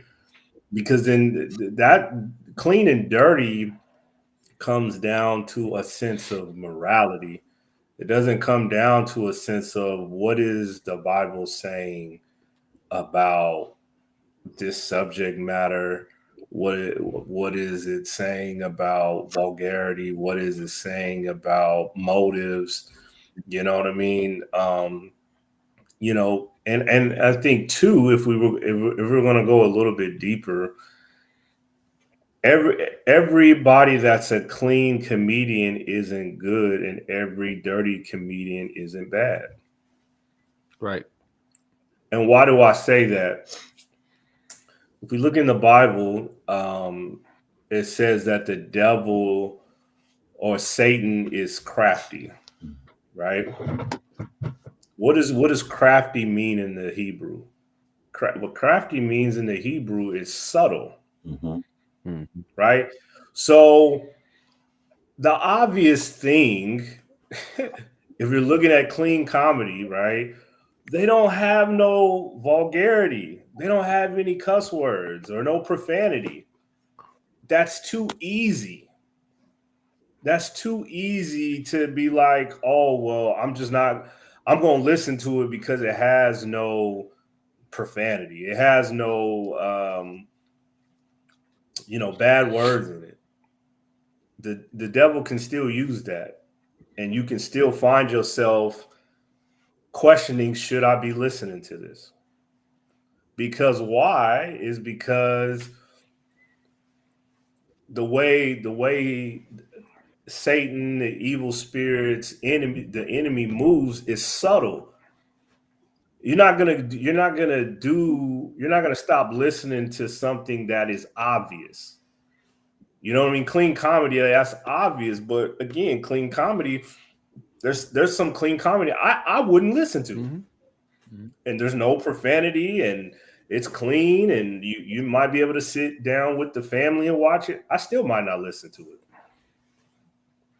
So really is what is your thermometer? If your thermometer is based on morality or even deeper legalism, what's right, what's wrong, well, then that's always going to be subjective. That's always going to be, well, this is clean, this is dirty, this is right, this is wrong. I do this, I don't do that, right? But if it's based on, hey, I'm moving by the Holy Spirit and what it is convicting me of, starting with me first, then each person has to work out, well, what is convicting you, again, to say that I'm not going to do this? It can be clean comedy, right? It can be a Christian comedian that you might be like, you know what, I can't handle this. You know what I mean? There have been some Christian comedians I've seen in the church, being here in Texas, on TV, that I've literally like, this is not funny. Turn them off. And they're turn them off. Like, this is not funny. And it's not because they're just doing church jokes, but it's convicting me like, yeah, they're saying they're a Christian comedian, but they're taking this too far. And this is not gelling with my spirit. So again, the second question, should Christians avoid comedy that isn't clean? I think you should avoid clean. You should look deeper and avoid comedy that's dirty as well as comedy that is clean. To each person, you should work out your soul salvation or your sanctification, because if the devil is subtle, then it's not a matter of if it's clean or if it's dirty. It's a matter of, is this aligning up with my spirit, the thing that lives inside me? Because that's the ultimate gauge. I think that's where I'll leave it. Can I jump in there? Go ahead. I'm a struggle out loud on stream. Guess this, I'm doing more of this lately. So I'm gonna go, does comedy need to be clean? I'm gonna start there. I think what I would encourage someone not to do is just pout, and let me explain what I mean by pout. Because when I started reading the Word of God, I started look at things like course shows. I started really being convicted by certain stances that people have in their lives, whether that's climate change of our world and what's going on, whatever. Right? A part of me probably was like, well, I'm just not going to watch nothing because it's not clean. Right? So throw everything away. Just throw it away. So because that's usually the response, right? If it's not the way I want it, because I'll go ahead and say I used to like watching quote unquote not so clean comedy, right? So we're talking We about all comedy, do. right? Right. But once I was like, I can't watch it, just throw it away. I don't want to watch nothing. I don't want to watch Christian comedy, they suck. That jokes are horrible. Actually, there's some good Christian comedians I actually do find a little bit funny, if I be honest. But the thing is, I just threw it all away. Problem with that logic is, well, now Holy Spirit doesn't get a chance to show me what's wrong with what I'm feeling and what I'm learning about. So what I have learned to do is there might be something might be quote unquote dirty. I think who just dropped a new special that I'm gonna pick on. There's a whole bunch. Um, I'll go ahead and pick on Monique. I used to love Queens of Comedy. Monique was part of my favorite comedian growing up as a kid. And so she dropped a special. And now having the relationship that I have with God and the Holy Spirit, I watched it. I was like, we're just going to see how this goes, because, there might be some things that are legitly funny that are educational. Because when I watch comedy now as an adult, I am actually looking at some of the jokes. I'm like, man, that was very strategic to point out awareness to a situation. That's why I'm not trying to ride a Dave Chappelle hype, but that's what I loved about Dave Chappelle in my generation right now is I'm like, man, he's shining the light on something that I've been thinking about, but he made it funny, but he also brought awareness to it. So when I watch comedy now, there's a little bit of all that going on. So I guess that does hit morality of clean and dirty, but it also goes to like, well, what am I learning from this? What can God say about this if I'm watching it? So I'm watching a special. I'm just like, this woman just has nothing funny to offer me. It's not funny, but it's also not educational, which I found very disappointing because if you know anything about the whole Monique situation and her thing with Netflix and Hollywood, Tyler Perry, Oprah, you're kind of anticipating this special, if you would, even though some might argue that you're doing a special for the people that you boycott, whatever, fine. You found justice in your own means, right? So you're there just for that reason alone. And I was like, there's nothing I could glean from this. And I will not continue to watch this. So I turned it off. I think if I had to give someone something, that's the type of awareness I will encourage someone to take into something is if you're going to watch something comical that you used to watch, just don't be so rigid in the sense of now I'm a Christian, this is bad, I can't watch it. But also don't be so rigid that, well, it just doesn't matter because I'm just here to laugh. No, I think, again, like I keep encouraging people to challenge yourself and ask yourself, why is this actually funny? Because we've been kind of talking about the whole stream about the dark side of comedy, the trauma and the pain that people feel. Why am I laughing at this? Because most time I looked at comedy, I was traumatized. I was going through something because I wanted to laugh. Most of my situations of watching comedies because I was having a bad day or I was going through something, I just need to laugh, and why am I watching it? Am I just trying to go into this being brain dead? If I'm going to it being brain dead, I'm gonna go ahead and say it's for me. I'm not trying to put this on everyone else. I don't get the luxury of being brain dead no more. I don't get the luxury of just saying it doesn't matter. It does matter because I have a relationship with God now. So it absolutely matters how I approach things. So I don't get that privilege no more. I actually need to slow down and have a conversation with God and see if this is acceptable. Because if it's not acceptable, I have to disregard it. And I think that's where this territory gets scandalous because I'll pick on me. I'll have to pick on Ant. If I don't find it acceptable, people might find it offensive. Well, why is it not acceptable? How come it's not funny? I'm just saying it's not funny to me because what the Holy Spirit's doing to me. No, man, you up here judging me. I ain't judging you.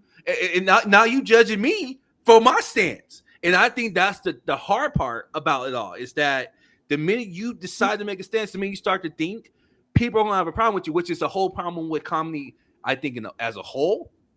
So circling back to is that comedians are having a hard time because people are thinking, because comedians are thinking when they're telling their jokes too. And so everyone's just like, well, I just don't agree, so it's just wrong. Counsel them. Or, you know, that's funny. It doesn't need to be counseled, and it's just senseless. But, you know, it's always going to come to this degree of, man, it's going to be offensive somewhere. And I hate to be this person. It's going to be offensive because someone's going to disagree. I think with Christians, it's just more highlight for us because we disagree with everything according to the world. Y'all don't like nothing. Anything. Y'all just don't like nothing. But it's just like, no, it's just, I actually just I don't agree because of my stance, my relationship with God. And it has truthfully nothing to do with you. I'm not trying to make you change your whole life. I just know right now, this is not good for me. And I'm not going to watch this. I think that was really good. What you said, Anthony. Because I think to add to that, and I'm gonna let you speak, Anthony Wilson. There's two Anthony's here. Well, no, he go by TC. Yeah, never mind. Yeah. It's cool. Yeah, I forgot about that. See, that was funny. I wasn't even trying. Right. There you go. There you go. You working it. Everybody, whether you're a Christian or not, is gonna. Oh well, let me just start with Christians. Christians, everyone comes in at a different level, whether we want to admit that or not.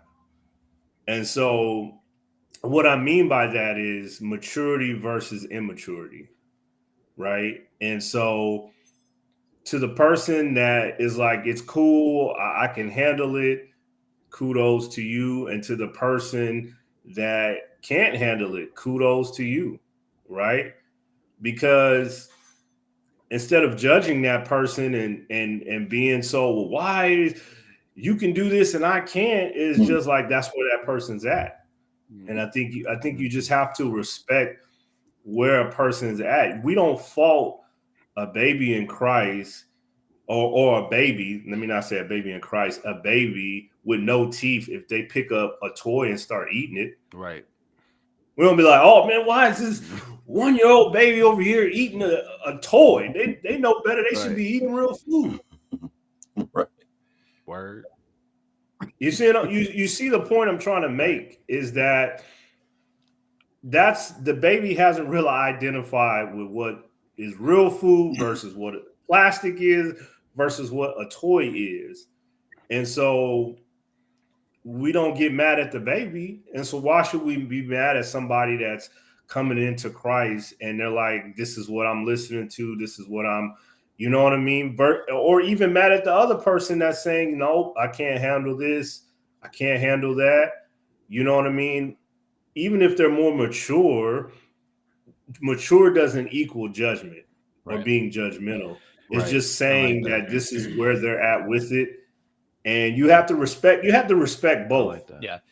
And you have to respect both people. Can I take that ball and roll with it a little bit? And this is not so this is just addressing an adjacent aspect, not specifically what you said, Chalmer, because this isn't what you're saying. But the thing to also consider with all of that is age and experience does not automatically equal you are by default going to be cool with less and less and less. It's still circumstantial, regardless of how long in the faith that you've been.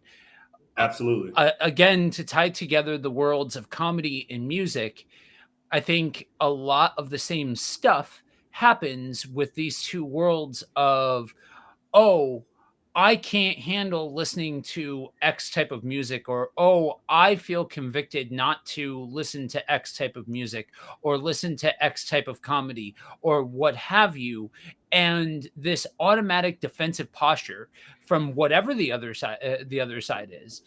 And they're not actually being dialogue, just judgment in various forms thrown back and forth. And I think sometimes there's this misconception that, okay, just because, so this person's younger in the faith, so they're still cool with more and more and more, but they'll learn, they'll figure it out, they'll come to that some things are not cool and all of that kind of stuff. And to a certain extent, sure, I am sure that in any one of our lives we could point to things where like very evidently that probably isn't the best thing to be consuming for us, and we learn as we get as we grow in our relationship with God and all of that. But again, that's all circumstantial.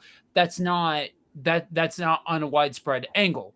You know what I mean? I myself love horror movies. I have no problem watching horror movies by and large. I still have my own tastes. There are certain things that I'm not cool with, all of that kind of stuff, but I have not completely thrown out the genre. But I know plenty of Christians who are like, I can't handle that. I can't handle consuming that form of entertainment. And I think that's the fine line that we're not having conversation about. Mhm. Is this just something you don't like? Mm. Or is this something that's actually convicting your spirit and you're saying, I can't handle it? Right. Right? I think that's the fine line, because we all have preferences, right? Like, you like this, I like that, boom, boom, boom, whatever. That's a matter of preference. Yeah. Just because I say I don't like something doesn't mean it's necessarily spiritual. It's just, this is my preference. I don't care for this brand of comedy, so on and so forth. But is this a matter of, no, my spirit is convicting me, I like this, but I can't handle it, or I don't like this and I still can't handle it? Yeah. I think those are the nuances Yeah. that needs to be had in conversation. Yeah. Mm. You know, I think, and I think even to that point, it's not. I think in order to have the actual conversation, in order to really kick this can around, you have to be willing to accept the fact that what is convicting to one person's spirit is not necessarily going to be a conviction of somebody else. You know what I mean? I take the vulgarity piece, for example. I have come to the understanding that for me, and the way my brain conceives of things and all of that kind of stuff, the whole coarse language thing Mm-hmm. is more about don't cause your brother to stumble than me wrestling with this idea of the actual words are the problem. Because every language, every group of people, every demographic, every region, every generation, everybody has had their set of curse words that have been considered vulgar, that another generation has no problem with because they've taken that word and they've gone in a completely different direction with it. There's tons of them. You can just look up the history of linguistics, and there's tons of examples of what I'm talking about. So for me, it's not black and white. For me, I'll go back to George Carlin. I was listening to him before I jumped on this morning, and I was listening to a skit about how dumb Americans are. And if you've ever listened to George Carlin, you know there's a curse word to say. Like it's that's like literally the basis of his comedy and all of that kind of stuff. But it was more about the situational dynamic. And I guess this kind of speaks to what I find funny in general, that I find situations and circumstances and all of that kind of stuff funnier than making fun of people, and like that comedy that's directed towards an individual. I prefer comedy that's directed towards a situation, because whether or not we're Christian or not, we live in this world and we need to address this world and the circumstances and situations of this world. Yes, our faith dictates how we view the world and all of that, but we're still viewing the world. And so for me, situational and circumstantial comedy is funnier because you're taking the opportunity to acknowledge the world around you versus like, I don't like slam comedians. I remember going to a comedy show. It's one of the only comedy shows that I've gone to live. It was in Cleveland. And the dude's just, now this is like mid 2000s, early 2010s. I don't remember. Just tearing people apart in the crowd and all of that. And I'm like, this isn't funny to me. Like, I wasn't a Christian then, but it just wasn't funny to me because like it's low hanging fruit. Like, that's stupid. You know, like you're wearing a red hoodie and that's Philadelphia sucks. Don't get me wrong. Don't get me wrong. In a lot of ways, Philadelphia sucks, but I digress. Oh, you rubbing Anthony the wrong way. I'm from Philly. I can say that. Right. He's saying that from Scranton, PA. Yeah. Oh, okay. Not that. I didn't know that. So Yeah. I'm just like, oh, okay. Oh yeah, no. First-hand experience. It's a cesspool. But Filthy Delphia. yeah, exactly. Only place that gives Cleveland a run for its money. I'm kidding. I'm not kidding. Anyway, so I just don't. I think when we consider the entire breadth of this topic, we have to be willing to understand that, like, there are some people that look at me and say, how could you be okay with hearing other people cursing? How could you be okay with that? You're a pastor and all of that kind of stuff. And yeah, my heart has softened to the idea, because I used to be like, dude, you can't handle it. That's your own problem. You can't listen to cursing. That's your own rigidity. That's your own issue. That's like that. When I first got saved, it was still a lot of that. The scales were still being shed. The issues of the world were still being worked out. And I was looking to other people like, that's your problem and all of that kind of stuff. Now I can look at it and say, I can listen to somebody say every curse word under the sun while addressing a very real world problem, not have any issue with me in my spirit, but also understand that somebody else can hear that, or somebody could hear a curse, whatever, and that causes them to stumble. That causes problem in their spirit and all of that kind of stuff, and operate from that posture. So I just think that we need to be willing to have those individualized conversations in order to really be able to bring the most out of a topic like this. Kind of like the fandom conversation that we had last week. Real quick before I open it back up to everybody, we've got some comments here. Charles Daniels, good morning, everybody. Good morning, sir. man. Good morning. Kenji, good morning. Good morning. Glad you are with us, guys. Charles comments, I think comedy is an opportunity to lighten up about things we normally take seriously, but there's a difference between what we take seriously and what we hold sacred. Yes, there is a difference between what we hold seriously and what we hold sacred.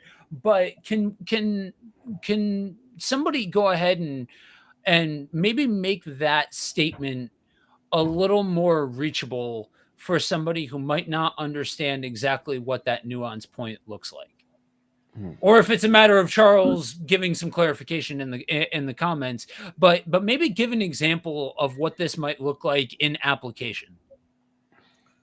You want to go, Anthony? Yeah, I'll jump in there, because one of the things that jumps out with this serious and sacred,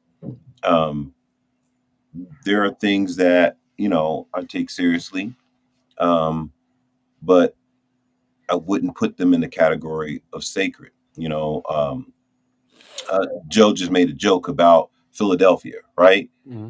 Yeah, I might take that seriously, but that's not sacred. It's not off limits. It's not, oh, you can't say anything about that. I'll probably laugh with you, even though it might be something that I see as important, or serious. But, you start dealing with certain things, I don't know. I don't even know where to go with when we talk about sacred. I'm thinking about things that are not to be kind of played with. Right. There may be a comedian that does a bit about communion, right? And a bunch of Christians is like, whoa, okay, is that okay for him to go there with that? You know, because that's considered something that is sacred, that is holy, that is, a part of, honoring Christ. And somebody else may say, well, that's just a cracker and some juice. It ain't no big deal to me, right? Where's that line of something that I take serious and sacred? I think it's when it comes down to matters that are hinging, my faith, things that I really believe to be spiritual, or things that are important to me when it comes down to Mhm. living my life for Christ. Yes, thank you, Charles. Um, yeah, perfect. Political, social issues versus religious, spiritual convictions. Yeah, I think that's exactly where it's at. And so I think at the end of the day, we all have things that we take seriously. People, and I love that he put that. I mean, people fall out over politics. Yeah. I mean, argue Bad. like bad. Mhm. And it's like whoa, and they'll divide over that. Christians will divide over that. You Yeah. know, they'll even take that and put it into the sacred category and say, well, because you don't agree with me on this political issue, are you truly a Christian? Now it gets really weird. So I'm glad that he clarified that. Mhm. Yeah. Yeah. Mhm. Yeah. So do you think there's subjectivity here as well? We've talked about the subjectivity of comedy, Yes. what people find Yeah, funny, all there's of gotta those be. kinds of things. Oh yeah. Oh yeah. Yeah. Absolutely. Oh yeah. There's room. Um, Like you said, there's room. For people to kind of flow in and out of, because again, if someone finds it funny, they might have a different motive and reason why it's funny, even if it could be agreeing with Apostle sacred. I might So, find. Go ahead. so Chalmer, I'm gonna ask this of you because you are the most directly connected with the Right. comedy world here. Mhm. How mhm. what can you speak to somebody that is looking at this and saying, okay, this aspect is sacred, this aspect is serious. About the scripture. You may find political sacred, but you may not find any of this stuff sacred or serious, so you're going to crack jokes about it from the Christian context and all of that kind of stuff. So somebody who's making jokes versus somebody who's listening to this, and is this worth dividing over because somebody's cracking a joke about it and all of that kind of stuff? Can you speak to how somebody navigates the heart matters behind the comedy aspects of all of these kinds of things? Does that make sense? Yeah. How does somebody navigate the heart matters behind serious and sacred? Yeah, and making jokes about it, or how to navigate, making a joke that somebody might find offensive as far as these goes, because I think Right. it's easy to point to. We talked about some things earlier on in the stream that are just so blatantly offensive, right? I think anybody with a Right. pulse and half a brain cell can say that these things are going to be offensive to somebody. But there are other things where it's not that clearly defined or clear cut, even to the communion aspect of things. I'm Right. not sure that clear cut, because some people don't take communion seriously Right. because all they've seen is a ritualized practice of drinking some Welch's and having a disgusting little cracker. Uh-oh. Mhm. I would say, to make it simplify it really just comes down to what you believe. Yeah. What you believe is going to dictate what you find serious or sacred, right? That's Because think about it from a comedy aspect, and I'm kind of from that era of pre social media when people were doing skits and stuff. Now, nothing was off limits. Right. Right? Nothing, no topic was off limits. So if we're talking about communion, we're gonna poke fun at communion. If we're talking about Jesus, we're gonna poke fun at Jesus. Nothing is off limits. What is that based on? That's based on, I believe I have the right to freedom of speech. Right? So if I believe this, then if that's my belief, then nothing is off limits. Right? I can talk about it because the Constitution says I have freedom of speech. I believe in the Constitution, so I should be able to say whatever I want to say and use laughter as the scapegoat. Yeah. This is how the mind of the comedians that I dealt with at that time, this is how they were thinking. Like, I believe in freedom of speech, so I should be able to say whatever I want to say, whether I'm in a church, whether I'm outside of a church, at a comedy club, family event, you name it, I should be able to say whatever I want to say. Even if a person say, hey, I need you to clean your act up. No, I believe in freedom of speech. Right. So this is my brand of comedy. You either take it or leave it. Right. So I believe that's just what it comes down to. What do you believe? What you believe will often dictate what you, as a comedian, because that's the question you're asking me, what is off limits and what you will say and not say. Right. Yeah. Because most comedians are like, but it's a joke at the end of the day. Right. And so I think you guys were talking about last week how you kind of weaponize things. Comedians do the same things. We weaponize it and live behind the curtain of it's laughter. Yep. You see what I'm saying? It doesn't matter if it's offensive. It doesn't matter if it's sacred to one. It doesn't matter if it, you know what I mean? People are mourning behind the death of a school shooting. It's laughter. Yeah. It's just a joke. Yeah. It's just a joke. Right? That's the era of comedy that I came from. Right. So again, I just believe it comes down to what do you believe? Right. Do you think there's a generational component to it? Because and here's what I mean. My lot tends to be I am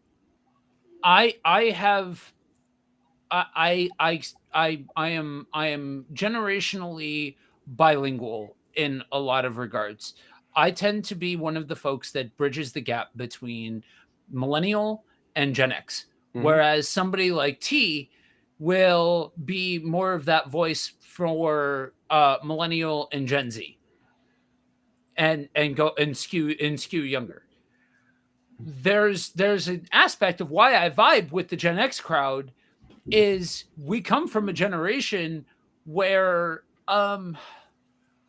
there is a, for better and for worse, for good and bad and indifferent, there is an expectation of you got to be tougher. You gotta you get beat up a bit and you just gotta, suck it up. Somebody else found it funny. Deal with it. Just because you don't find it funny doesn't make it wrong, and all of that kind of stuff. So do you think there's an influence when you look at these different forms of comedy and what people find funny and all of that kind of stuff, that it's just a byproduct of a different generation? Absolutely. I would say 100%, because you're at that point, you're talking about culture. Yeah. You're talking about society. Right. And so the further you go back in decades, the less people were self-aware. That's very true. Right? So again, if we're talking about my mom's generation, right, the 70s, right, she might go back and watch I don't know, Amos and Andy. Y'all might not even know, never heard of this show, right? Yeah. She might watch I Love Lucy or something I Love like Lucy. that. Yeah. Yeah. And they might be saying something that is blatantly offensive because it's racist. Yep. And she's still laughing. Yep. Because the self-awareness piece at that time is not as strong as it is in 2023. Right. Right? People are more conscious, and that's the problem with a lot of people say with comedy. Comedy is more conscious, and people can't be as free because you know what I mean. You know what I mean? It ruins deals, and people can pull stuff back that you said on social media 10 years ago. But again, self-awareness, it has to be that way, because if you take it off the table and you have all of this modern day technology, it's really going to take a turn for the worse. Yeah. You see what I'm saying? It's really going to take a turn for the worse, because I mean, all of us now are in front of laptops. You could be in front of your phone. You have inundated with stuff on the internet. So it's constantly, the self-awareness of comedy is constantly coming at you. Back then, there was no internet. Right. There was no computers and this and that and this and that. So again, you heard a joke and you just kind of moved on with your day. Right. Think about It wasn't retweeted. It was no comments like we're seeing on this platform. It's just you kind of move on with your day. You know what I mean? I think Chalmer, you bring up a good point, because while you were talking, I thought about a show that if people go back and watch it now, they're going to be very upset at the things that are being said. All in the Family. Yep. You know? Mhm. Yep. That's a show. If people go back and watch it, whereas back then people were cracking up, it was hilarious. Yep. The dude was funny, right? But you go back and watch it now, you'll be highly upset. Yeah. Highly upset. And that's what I'm saying. The self-awareness was not as strong as it is now. And Right. I think Sorry, but you know, you just that's just the time we live in, and I don't think it's going to change personally. And I think that's why people in comedy kind of feel constricted and kind of feel like comedy is at an all-time low, because there was more freedom back then to say what you want and people would laugh unconsciously. But it's because that level of self-awareness piece wasn't as strong either. But I think it's self-awareness with consequence. 'Cause I think there's always going to be critics for any generation, right? I like what you said with consequence. Because the consequence now is, because there's internet and social media, people can rally on a place like Twitter and literally shut a person down. Right, their career, their revenue. I don't know if you remember TC. Roseanne was supposed to revamp with her show. Yeah. She said one thing and they pulled the plug on her. Like, no, you're not doing this show no more. You're not doing Roseanne no more. Kevin Hart. I ain't trying to laugh. He said something 10 years ago. Oh my God. Came back and destroyed them. And they wasn't going to let him host the Oscars. And that was something he said back in 2009 or 10 or whatever year that was. And they're like, no, you're not hosting the Oscars. So that's what I'm saying. Like, to your point, Anthony, with this technology, it heightens everybody's self-awareness because you get enough tweets, you get enough comments. People in Hollywood are looking at that like, oh, no, we're not about to risk our money for this comment that was said in 2003. Right. Because go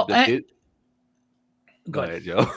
No, go ahead, because I'll be on this for a minute. Because go ahead, because I want you to get to these comments too. So go ahead. So, but to the topic at hand, I think that's part of we've there. You cannot unring the bell of social media. Right.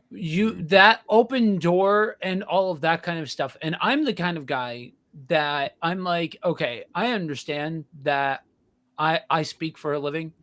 I get in front of the mic for a living. It's what I do. So part of that is social media. Part of that is that public discourse piece and all of that kind of stuff.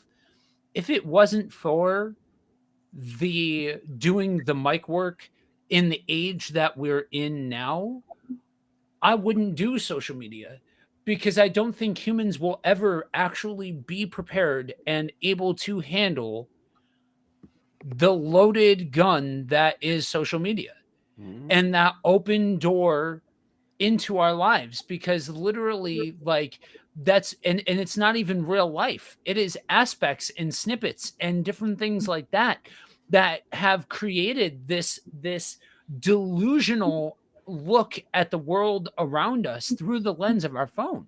Now, I hate to be the guy that's screaming at the clouds and be the old man out of the group and all that kind of stuff, but like, seriously, like, there's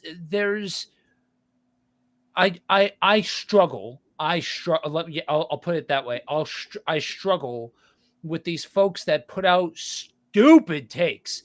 Like, there are some people that, like, their stuff gets clipped, gets taken out of context, gets spun out, all of that kind of stuff. But people who just put blatantly ridiculous things out into the court of public opinion, and you now have these means to say these things out to a wide angle audience, and then they get called on it like 10 years later and all of that. Well, you're the one who saw fit to pull out your device and say this publicly to everybody. Your words got put out there, and now the technology exists to capture your words and put them out there for everybody. It is what it is. You've done it to yourself. Like, that was your choice. And that's, yeah. I mean, good. I think once you put your stuff up online, at this point, it's open to critique.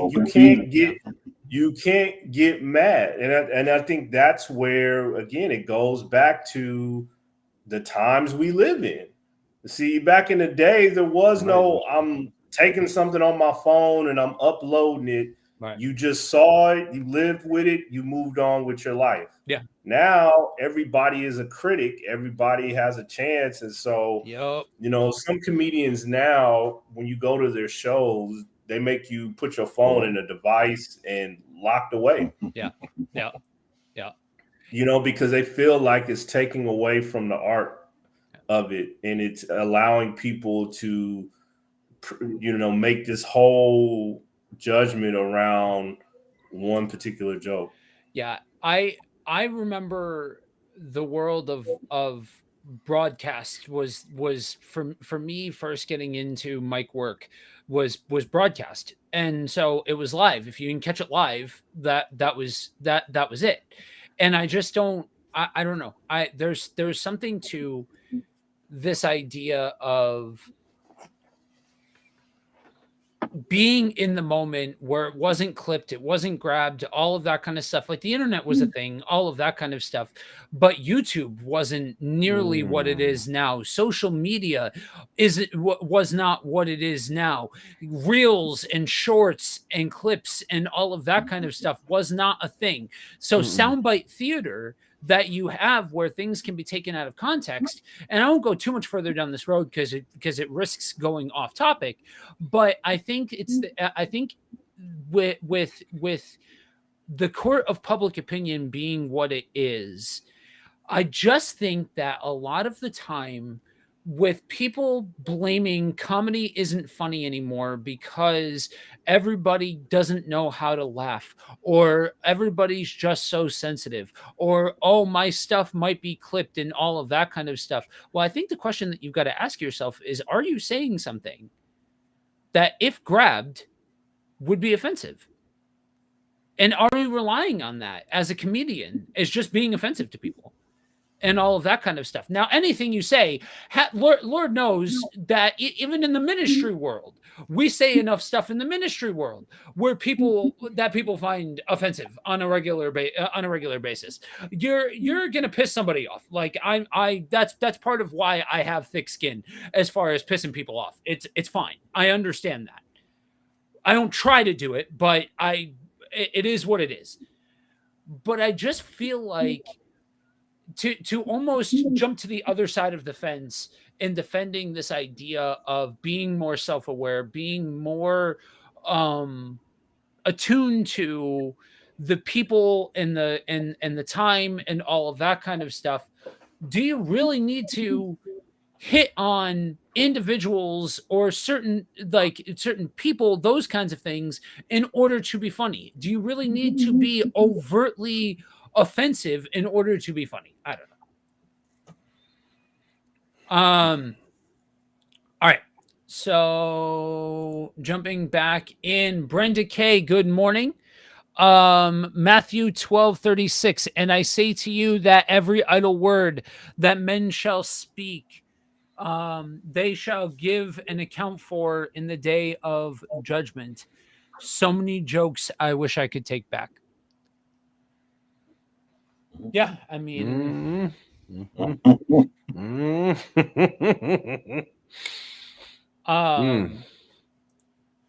Charles Daniels again. So, what about dark humor? Is there a limit? When does comedy become objectively inappropriate? Now, before I open it up to everybody, I would question kind of like a subsection to his question. Are these two questions or are these two statements two separate points? So what about dark humor? Is there a limit? One question. When does comedy become objectively inappropriate? I feel like one is not an extension of the other. I feel like those are two separate pieces, because I think dark humor can stand alone without it being objectively inappropriate. So I'll open it up to you guys. T, you've been quiet for a minute. Roll. Go ahead. Let's see. Objective. I'll take the other part of his question. When does comedy become objectively inappropriate? I think you kind of answered it earlier with your own question. I think when you intentionally attack someone's pain and suffering, I think that's when we gotta say, "Hey, that's not okay." And I think there's plenty of verses that could even support that in the Bible. And so, and I think you know what it is. So when I say that in a very, and I hate to because we're talking about objectively in a subjective manner, but I think I think I think Joe, you talked about earlier that it was it's a form of type of comedy that I'm actually not okay with either. They call it work in the room sometimes. That's the way I know it being called, even though sometimes work in the room is kind of funny. I think work in the room, you gotta be careful because there actually might be someone's pain on the table that might be hard for them to recover from, and now it's turning the room against the person. So it depends. So I'll just go ahead and generalize it this way. I think when you run the risk of intentionally drawing pain. So let's say I have a joke I heard, right? And I thought it's funny. And the person next to me is actually struggling with that thing that I'm laughing about. I think I have to start thinking again. Like, do I want to cause this person pain? To me, that would be inappropriate. Now, on a massive level, I think, again, I don't think we can take a whole general stab at that because there's so much subjectivity in the world, which goes into your question of dark humor. Someone might be able to laugh about Jesus. Dark humor is a very one I won't watch, but someone might be able to watch laugh at some very serious that's very horrific, like tire going flat. I'm trying to stay very lightly on this. Tire going flat, spin out, and I don't know, you barely hit a granny. You don't hit her, but you barely hit her. Some people might find that stuff funny. Me, I'm like, that's very cringy and dark. No, thank you. But that's where the subjectivity comes in again. So I think, again, that's based off the person. Me personally, as a Christian, I'm probably not going to be into dark comedy because there's a part of seriousness of life that I'm like, nah, it's just too serious. There's things you need to feel besides humor in that. That's me, though. So I think I think objectively is a very hard word to use in a context like comedy because people literally pick what they want to laugh about.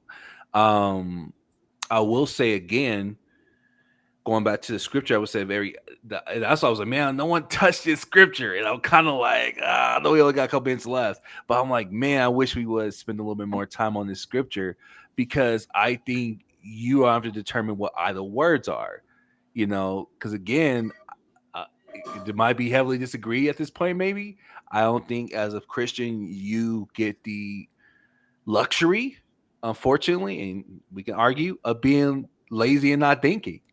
And I know it's so easy to do. I know it's so easy just to turn on something like, I just don't care. Let's be mindless. No, I don't think the world makes it very clear that we don't get that luxury. And so we can say, oh, it's just the world and I'm just here at this point. Or we can say, well, God, do I actually get this luxury? And should I actually slow down and consider what's coming out my mouth and what I'm actually watching and supporting? I don't know. I'll leave that for everyone to decide. But I will say for me, I don't get the luxury of doing that. And it's not because I'm a pastor. It's because every encounter I have with the word of God and every encounter I spend with a group of people changes my perspective. And so I have to be careful, especially when I'm demonstrating who God is to these people. That's all I'm going to say about that. I saw you, Joe. you wasn't at the time limit, so go ahead. So inherently, I agree with you. I agree with everything that you said. I just think you're comparing apples to oranges. I think you're grabbing something that doesn't belong in this conversation. Like, I think in the overall, if you're talking about, laugh tracks, Christian and comedy, I think that whole thing, yeah, sure, okay, your point stands. That you don't have the luxury of just turning your brain off and ignoring the fact that this could be offensive to somebody else and all of those kinds of things. Yeah. I think that aspect, though, doesn't necessarily apply to the dark humor aspect of this. And I would poke at some of what you said with the way that you framed it. Me, as a Christian, I can't do X. Oh, okay, hold up. Mm-hmm. Is it necessary to say me as a Christian? Or is it me? And you take that full context of you as a Christian yourself, you individualized. Because I look at something like this, and I actually didn't take dark humor to mean exactly the same thing that you meant. I see where you went with it. Absolutely. I can't go where I wanted to go with. That's the sad part. Well, I don't actually know what dark humor is. That would have to be defined for me. That's what made it so hard, because I couldn't go where I want to go. So I'll go ahead and say that I can stand corrected on me, myself, as a Christian, because that's not the goal. But what I meant by that is me being who I am and having certain stances that are more biblical might make it very hard for me to get behind something like this. But doesn't mean that person feels that way, because you can be a Christian. TC, for me, I wouldn't amend it if he pressed me on it. I wouldn't amend it. I would just stick with, as a Christian, there are certain things that I don't. If I do this, there is a consequence, not only to myself, but to the overall perspective of a Christian. Right? And so if you press me on it, I'm gonna stand my ground. Okay. I try to, I'm not trying to be a people pleaser or appease. I just, yes, my stance is my stance, period. Because I think we really have to uncover what dark comedy is to see why. So I think if we could do that for a couple minutes, we give the Chalmer and you. Cause I think I know we gotta go. We gotta wrap up, but I got about 5 minutes, but I'm gonna do my best to define it. And this is kind of taking off Christian hat a little bit and just kind of talking about dark comedy or dark humor. Dark humor is talking about subject matters that are taboo or that are sensitive to the overall arching society. So if I'm talking about rape, right? If I'm talking about rape, I still wouldn't have gone that direction with it. Okay, I see what you're doing. I still just wouldn't have gone that extreme with it. But okay, yeah. But I'm saying I have to take it off to go extreme, right? If I'm talking about rape, right, to the average person, if they're not a Christian, that's going to be considered dark comedy. If I'm talking about mass school shootings, that's going to be considered dark comedy. If I'm talking about, again, social is I'm not even going to say social, but issues that are taboo that most society wants to steer clear from. A comedian is going to say, "This is exactly what I'm talking about. I want to talk about." So transgender could be is sexual transgenders could be considered dark comedy, right? Dark comedy is also subjective. Yeah. Okay, so let's put that out there. So we could be talking about racism, and to one person, that's dark comedy. Mm. And to another person, that's like, no, that's a social issue. Mm-hmm. Right. Mm. Mm-hmm. So again, when you say dark comedy, what are you really saying? Stuff that you want that is not being brought to the light that the average person would have talked about. And that's why I said rape, right? Because the average person is not talking about rape. Yeah. Right. So when you say rape, it's like, oh man, what is he or she really talking about? I mean, I had listened to one comedian a while ago. It was a female comedian. She was talking about how she was being raped and liked it. See, I can't touch that. That's You see what I'm saying? I'm just saying, man. And didn't know if she liked it or didn't know if she needed to call the police. Right. But this is her bit. This is her joke. Yeah. Right? Yeah. About how she was, getting drunk in college and getting raped and trying to figure out, is it laughter? Is it, this is what I wanted? Or is this something that I should have called the police on? Well, he gave me hush money, so I didn't say anything. You see what I'm saying? This is dark comedy. Yeah. The stuff you're shaking your head at, this is something that a person would be like, or a woman might be like, you know what? I did experience that, or I did know somebody that experienced that, and I can relate to that, and that might be funny. It's the stuff that you don't want to touch that a comedian is like, I'm going to touch this.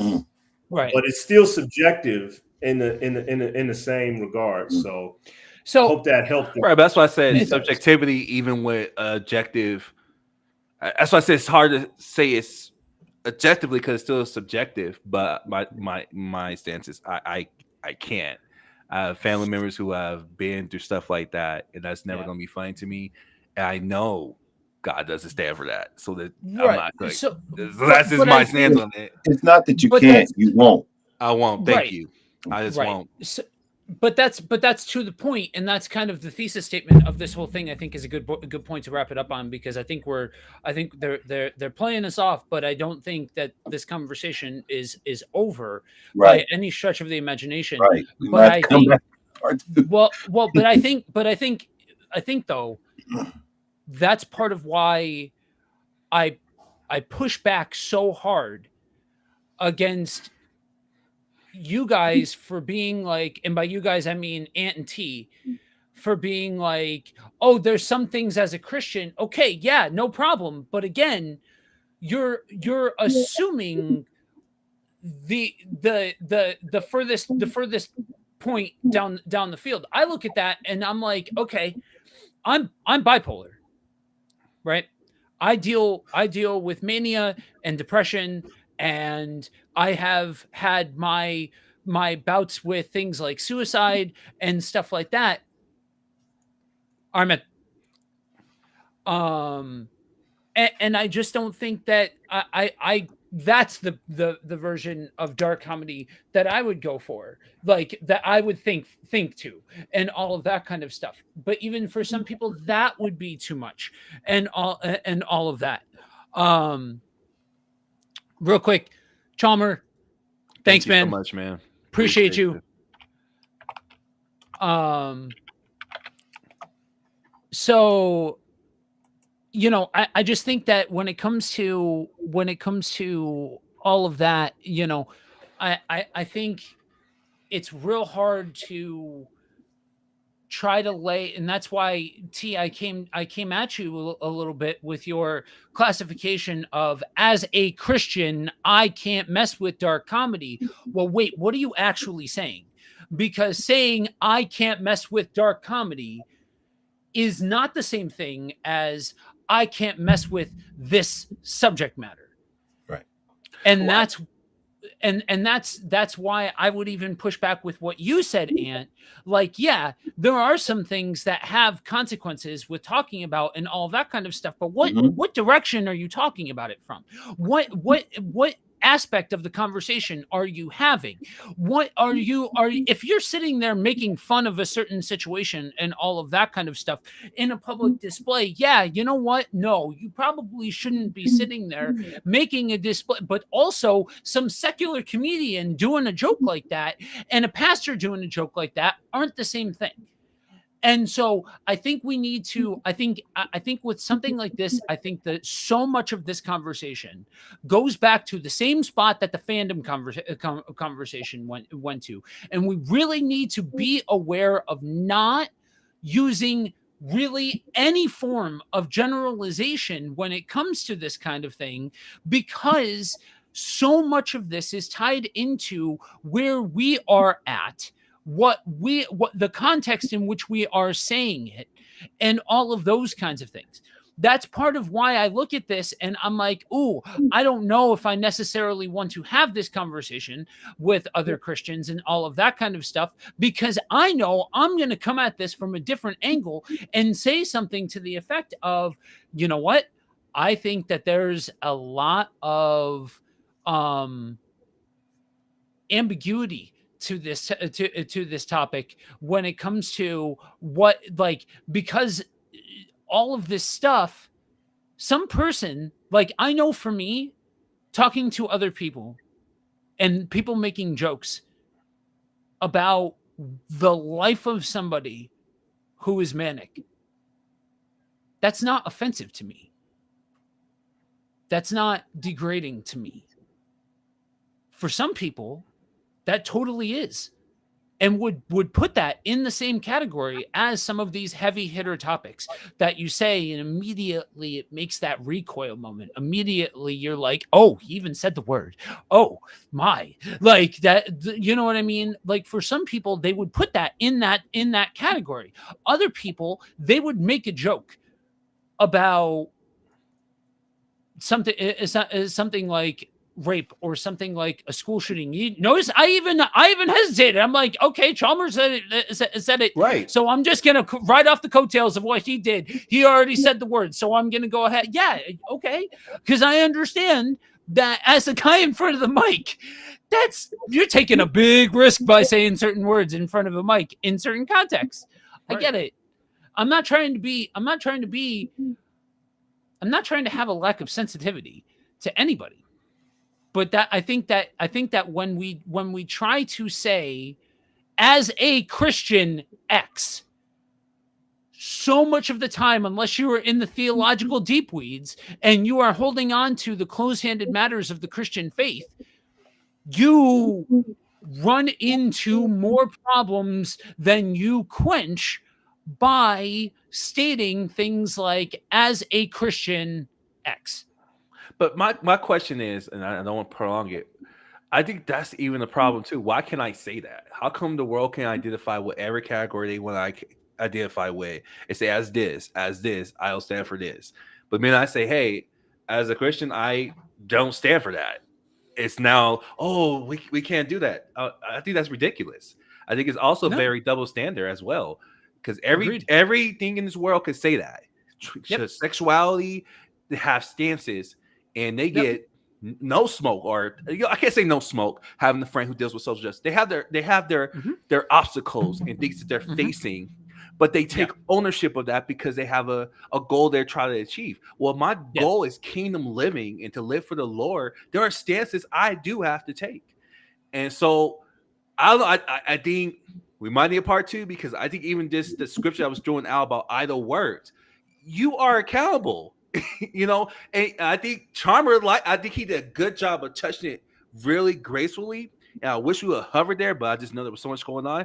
But someone asked, "Is there accountability of me laughing at a joke?" And he was, man, he didn't blink. I loved it. He was like, "There is a sense of accountability that when you are you agreeing when you watch a joke." And I know a lot of people we kind of skip out, but a lot of people don't like that. If I watch something, and that's how I think. If I look at a joke about someone talking about someone's disability and I laugh at it, I don't care how you want to paint it and try to numb your sensitivity, your morality. To me, I just agree with that. And I can't agree with that because I understand what they have been through. So I can't laugh in good conscience at that, because to me, that's agreeing with something. So when I go back to double taking with dark humor and being a Christian, there's just certain stances that I'm like, God doesn't relish. That's not funny to him. Someone suffering for their purity, their innocence, their calamity, their struggle. Show me where, and then maybe I'm like, I think there's this ability. And for me, I feel like there's a lot of areas I'm very, very gray on, that I have a little bit of color. But there's certain ones I'm like, I just think there's just, you can't, I wouldn't, and I would recommend, come frame this rightly, I would recommend those who are saying they're Christians, I would recommend this type of content. And I could show you why. I think that leads into a conversation, but if I'm too scared to even say that, there's no conversation. So that's why, you disagree on this one. It's lovely. It's all good. It's all good. It's all good. I'm glad that there are points where we can disagree very openly, and that's fine. And honestly, there's a lot of, so if the sum total is 100%, I don't know, I would say probably somewhere in the ballpark of 95 to 97% we agree on. I agree with a lot of what you're saying. Mm-hmm. I just think that I double down on the individualized aspects of these different things, because it is so dependent on what the individual, and I would even agree with you about your bit about the not recommending it to other folks, because there are some things that I'm into I don't feel convicted about, but I'm not necessarily going to run out and say you should go watch this, because I don't know where you're at, and I don't want to push something on you that allows you to fall, even though I agreed on that one. So I'm not, I don't know. I don't know if I necessarily agree or openly disagree. You didn't prolong it with your question. It was a good question. No, right. We need it. But the part two thing, it's certainly not within the confines of Christian comedy. I think then it becomes a conversation of our words more than within this topic.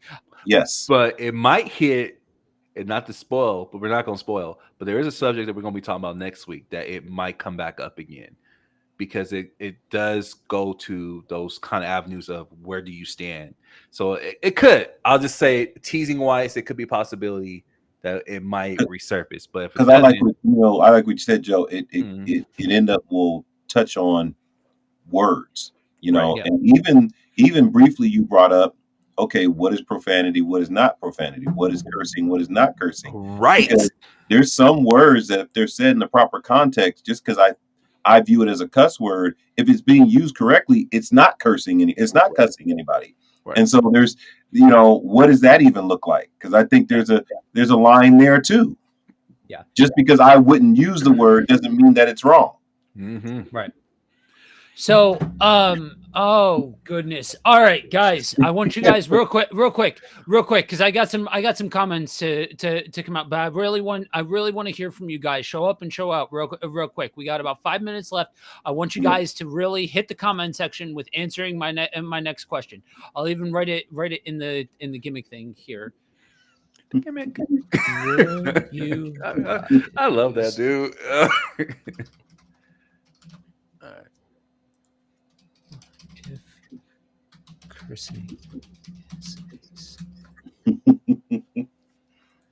If you guys could hear me talking as I'm typing, you know exactly where I'm going. Right. Would you guys like a conversation on if cursing is a sin?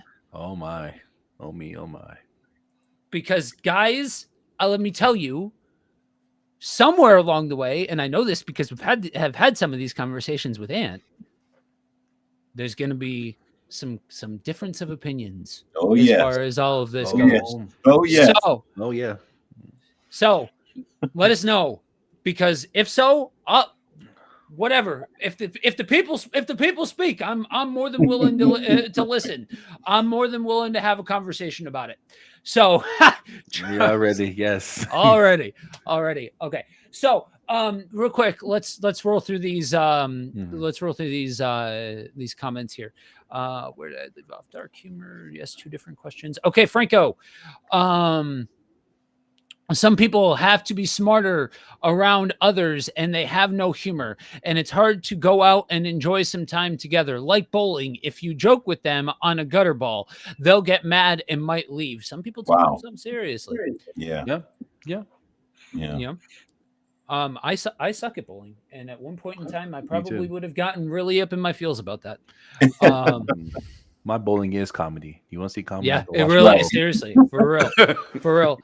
I'll get a gutter ball on bumper bowling. It's so right. bad. Jesus.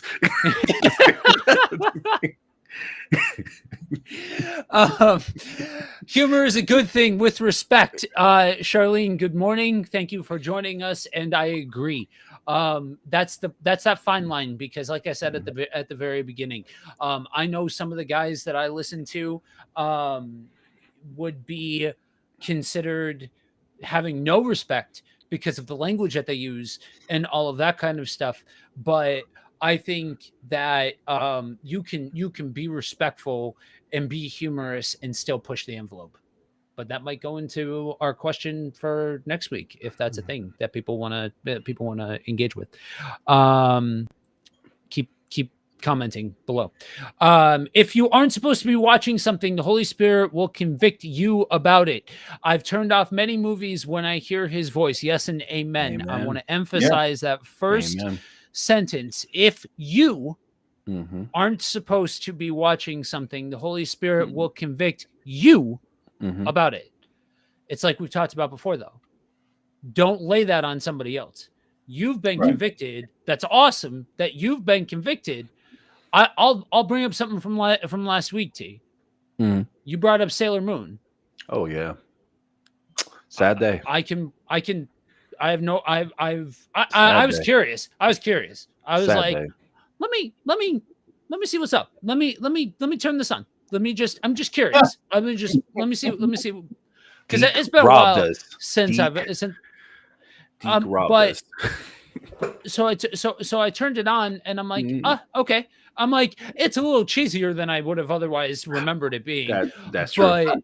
But I personally didn't feel any like push or pull in any kind of direction. So it's just, I'm not calling you out. I'm just saying, like, that is an example of Holy Spirit convicting one, not convicting the other. Right. Because real quick, because while you're on that, because did you see Superstars? Because Superstars is where it gets. That's what I'm talking about. It gets really dicey at Superstars. That's a conversation for us off camera too. That's gonna be like interesting. But okay, keep it coming. Keep it coming though. Okay, and we have Brenda. Not really. I think that's in relation to the question of Okay. Well, you know what? I mean, for some people, that's not something that's interesting to them, and all of that kind of stuff. So thank you for your honesty. But the question is, for those of you guys that didn't catch it, would you guys like a conversation on if cursing is a she's sin? saying yes. She's saying yes now. Yes. Okay. Then I'm curious what the not really was about. It was a joke. She was laughing. It's a joke. It's comedy. Oh, okay. Joe. It's comedy. My bad. My bad. I just don't have a sense of humor, guys. All right, because there's other topics I'd rather talk about. Like what? I'm curious. Yes, please let us know. Please let us know, because there is knowing what you guys want us to talk about helps. Okay, so the truth is, guys, that there are a lot of conversations that are coming up that are on the docket and all of that. And we will continue to be pushing the envelope on this particular show, because this is real talk. This is opening the mic and having conversations about some things that might be otherwise uncomfortable to have conversations about, because we have to be able to be willing to have the dialogue in order to be able to address these things and all of that kind of stuff. So if it's the conversation on sin or what have you, guys, send us in, leave a comment wherever you're watching on the feed. Let us know, like, this is something, hey, I would like to hear you guys address this. We absolutely want to hear those suggestions from you guys, so make sure you leave a comment. And regardless of where you are listening, you can find us a variety of different spots. We are streaming live every Saturday morning, 9:30 Eastern, 8:30 Central, 7:30 Mountain, 6:30 Pacific. You can find us over on the Kingdom on the Road YouTube channel. If this thing becomes enough of... No, I'm not doing the Mark of the Beast. Nobody will like me. I promise. I want people to like me. I'm gonna upset everybody if I start talking about the Mark of the Beast and all of that kind of stuff. I'm just kidding. I mean, I'm not kidding. I disagree with a lot of Christians when it comes to these kinds of things, but I'm not actually saying no. I'm just making jokes. See, I can be funny too. So, but thank you but seriously, I didn't mean to like have a gotcha moment and be like, no, but whatever. But you can find us on the Kingdom on the Road YouTube channel, guys. If this gets big enough, this will spin off into its own thing, its own YouTube channel, its own podcast feed. But for right now, speaking of podcasts, I finally got it sorted. You can find these streams in podcast form if you go to wherever you find podcasts and look up Kingdom on the Road. You will also be able to find on those streams our Friday morning streams with Ant, myself, and Andrew from the Misfits, and sometimes we even have special guests over there as well. They are both a part of the same feed. And so but you can find us, like I said, over on the Kingdom on the Road YouTube channel. If you look it up, you can go ahead and subscribe there. You can we are also streaming on Ant's Facebook and YouTube. If you look up Anthony Wilson, we are also streaming over at it looks like Twitch. Yep. Over at Pastor TC, Pastor _TC. Mm-hmm. And guys, like I said, we appreciate every single one of you guys that shows up and hits the comment section, lets us know what you want to hear, lets us know, engages with the show, all of that kind of stuff, because it helps dictate the conversation. It helps dictate where we go, what we lean into, and all of those kinds of things. So anything else before we wrap up? No, like you said, I appreciate you guys rocking with us for a full 2.5 hours, of going in. Thanks for your comments. You keep the thing going, and yes, send in the subjects that you would like to talk about so that we can, dive into it. That's the format. Let it rip. We're just gonna let it rip and come on in, jump on in with, what you would like to talk about. Yeah, appreciate you guys as usual. Good stuff. Love the comments. Always look at the comment chat. The engagement is awesome. Appreciate it. Definitely makes it easier for us up here. And yeah, we want to hear. So love you guys. Appreciate it. All right, guys. Until next time, remember 2 very important things: that you are prayed for and you are loved deeply.